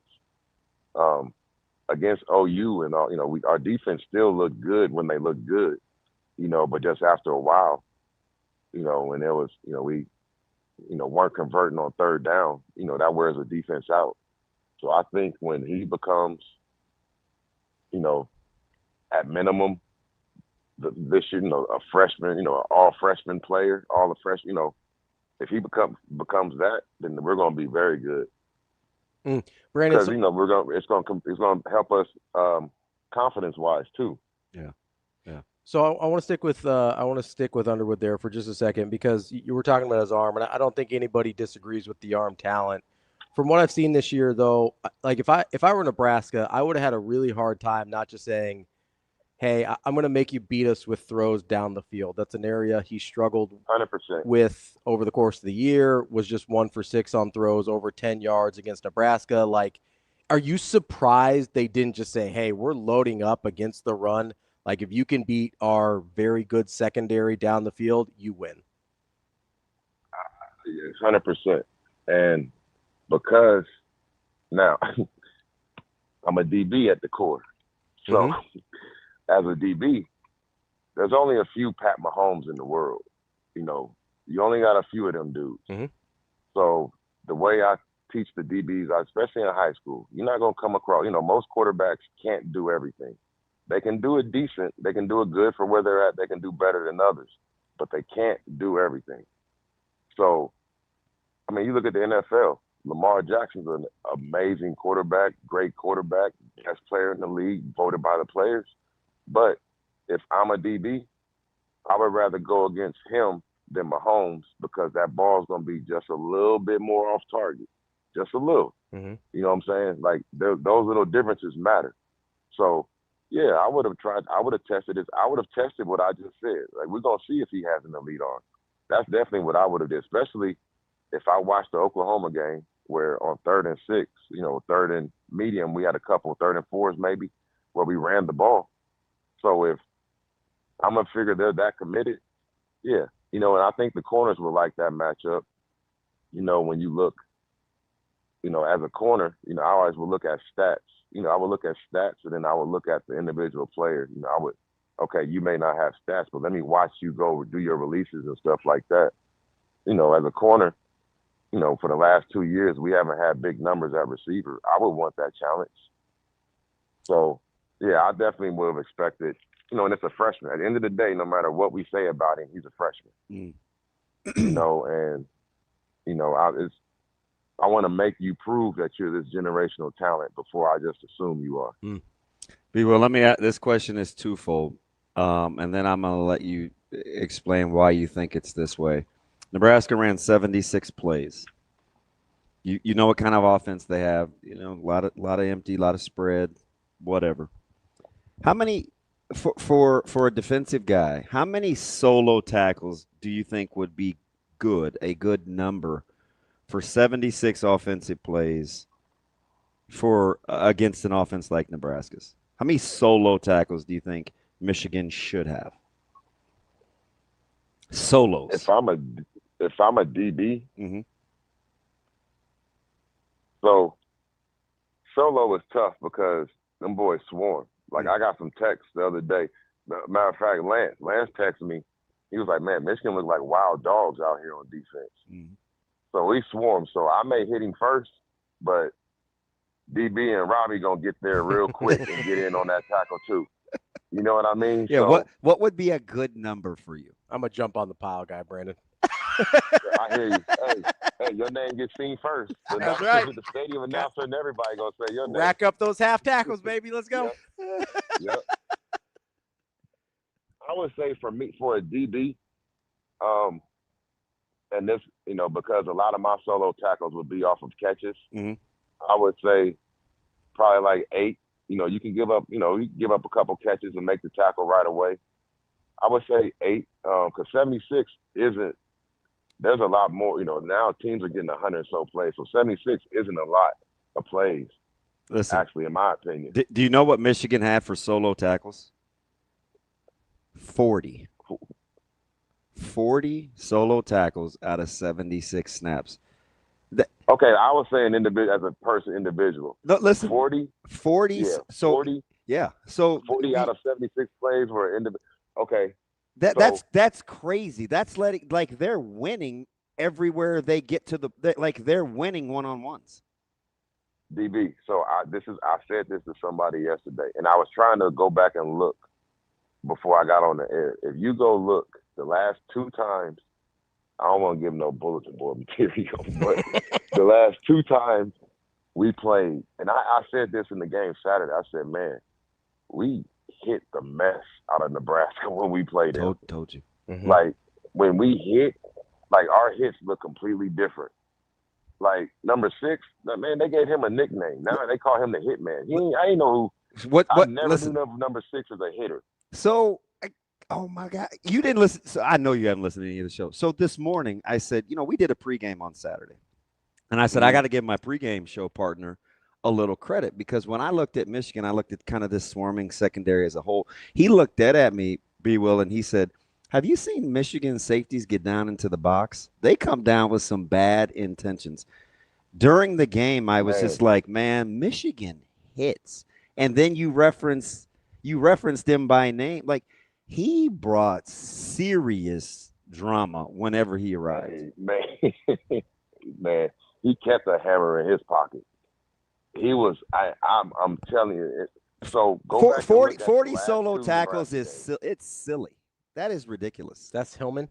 Yeah. Yeah. You got to be able to get away from. You got to be able to beat a tackle. You got to be able to beat the one-on-one at some point as a skill player. And you know what? You got to beat Honestly, one guy, that's right? why You got to beat one guy. you got to. Somebody has to. You got to have one person that can do that. And that's why. And I almost. Even though the game was close, at no point did I feel like we didn't have control of it because of that. Because I always felt like it didn't feel like Nebraska had a puncher's chance. And it's interesting too, because they had 8 more minutes time of possession almost. They ran 22 more plays. The stats didn't really fit the narrative, except for Michigan got guys to the ground when they had opportunities, and Nebraska had the 4 plays where they didn't.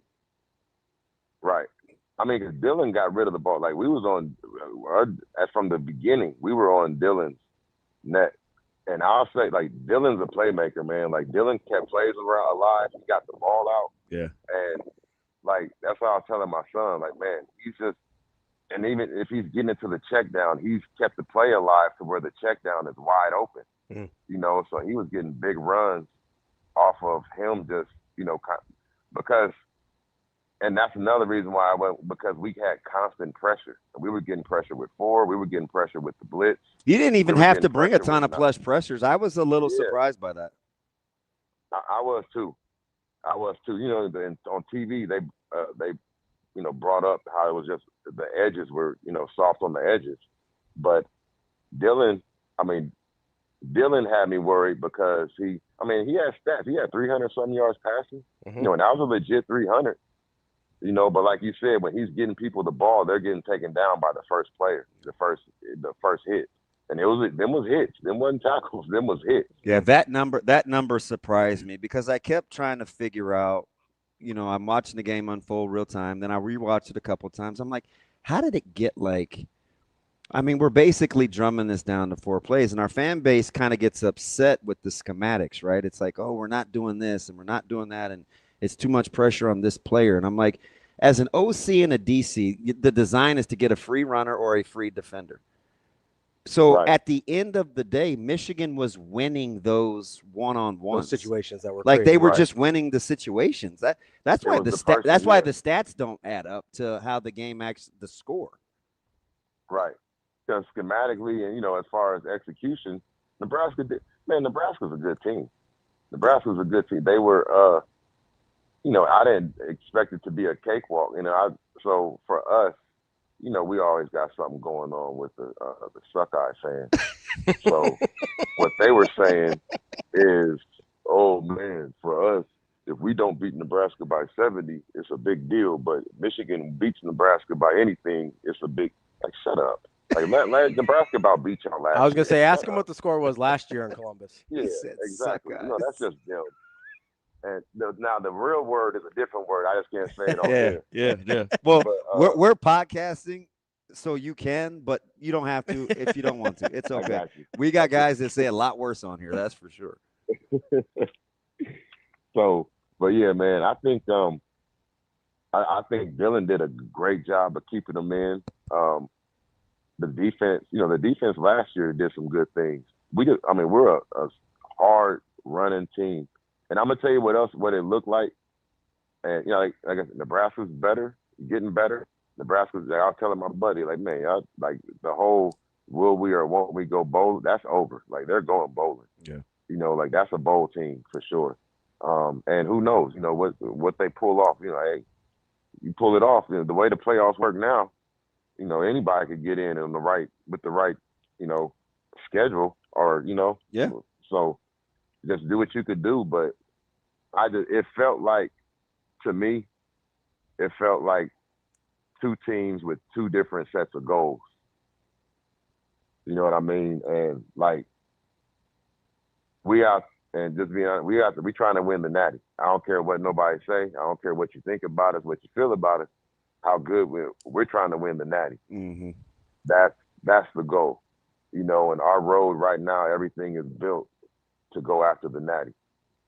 You know what I'm saying? And everything, even the Oklahoma loss, when we were there, because the OU fans was like, it was funny because their fans were real high on Underwood, like after the game. And you could tell at the game, me and Lance were just talking about coaches and crowds and fans being scared, of an opponent, and the fans, the teams aren't. Their fans were scared. They were, we 2 years off the Natty, and that year we was beating the brakes off of people. You know what I mean? So we was a bully team, which I love. So, so they was kind of worried about that. And after the game, all they were saying was like, man, y'all's quarterback is amazing. Like, we're surprised y'all didn't use him more. And so to me, it felt like the OU game was kind of like a sacrifice, because now it don't matter getting to the playoffs. You can lose games and test stuff out. Like we had some healthy players, coming off an injury the last couple of weeks that didn't play, when they were healthy, they just, so it just seems, things are running different now with the whole new playoff scheme or the playoff layout and all that. But that's what the game felt like. I still felt like, we're a team that's kind of building stuff and trying to. You felt like Nebraska's hoping and Michigan is knowing. Yeah. Like I felt like Nebraska fans could have left that game feeling good. Like, man, we almost beat them. And if I'm Nebraska, I would have been high on Dylan. And then I'm a Dylan fan. I watch Dylan work out in the summers. He's down here, and people always get on him about the Mahomes thing. Like, they work out together, dude. So you telling me if as a young kid you're working out with the Michael Jordan of your era, you're not going to idolize that dude? I don't understand that. So people with that's get off of that. Yeah. I would idolize a $500 million man too if that's my boy. That's his boy. That's his boy. You know what I mean? So the people that are hating they wouldn't know Mahomes from nothing. But Dylan got his number. But I would be high on Dylan because Dylan, man, a Hail Mary, that has to do with the quarterback. The player made the play, but you got to pay attention to that stuff. I mean, so Dylan had a great game. His stats showed up. And, I mean, I would come out of that game looking at that. I mean, you still got one loss and you still got a schedule. You can still, rack up some more wins. You can get some good wins. And I think, last year they played with Ohio State. I don't know if y'all play them this year. We don't play them this year. Okay, you play Penn State? Yeah, we're up there. And so I went to Penn State. Go ahead. My son played against Penn State a couple weeks ago, so I went and watched them in person too. I don't see them as a national championship team because their offense. I think Nebraska's defense can give their offense fits. Mm-hmm. Their defense is legit, but their offense is not a national championship offense. I knew you wouldn't disappoint. Ravi was cringing because he heard Wolverines. He's like, he's gonna log on to the Homer Network, and I'm like, nah, you keep it a buck. Well, listen, always keep it a buck. I had a little hope because you're an Omaha guy, so I had a little hope in there. I had a little hope in my heart that you were gonna take care of it. So good at this, man. You need to do this more, and part of it is probably on us. Hey, man, I love Omaha more than Omaha loves me. I'll tell you that. I'm an Omaha guy, but Omaha don't claim me, man. That's that whole going to Michigan thing. Well, listen, I'll claim you because I'm an Omaha guy too, so I'll claim you. And you're my guy, so I always appreciate you. My man. Appreciate it. My man. That's Brandon Williams, Omaha guy, first and foremost. Also happens to have gone to Michigan to play a little football. Have a good one. That's actually went to Michigan, play a little football. That's from a Michigan alum and fan. He kept saying us, like he's a fan. He's a Michigan fan, right? So, yeah, I think anybody's concerned about Dylan should not be concerned about Dylan. Like Dylan's good. He said Nebraska should be encouraged. Speaking of quarterbacks, I'm still floored over that. I want you to go put that to paper. The 40 solo tackles. No, it's I'm gonna be thinking about that for a minute. That's the kind of stuff your boy digs up. You know what? If you should be concerned about your quarterback, what's that? Let's do a real quick check in on DJ Lagway stats from this week. What'd he do? Let's see. Wow. 12 for 23, 61 yards passing. Is that good? Oh boy. They're 1-3. How do you feel if you think Florida would trade DJ for Raiola straight up right now? I'm done with you. Okay. That's the show for today. That's DB. I'm Ravi Lulla. We'll be back tomorrow. More Hurrdat Sports Live. See you. Have a good day. Love you.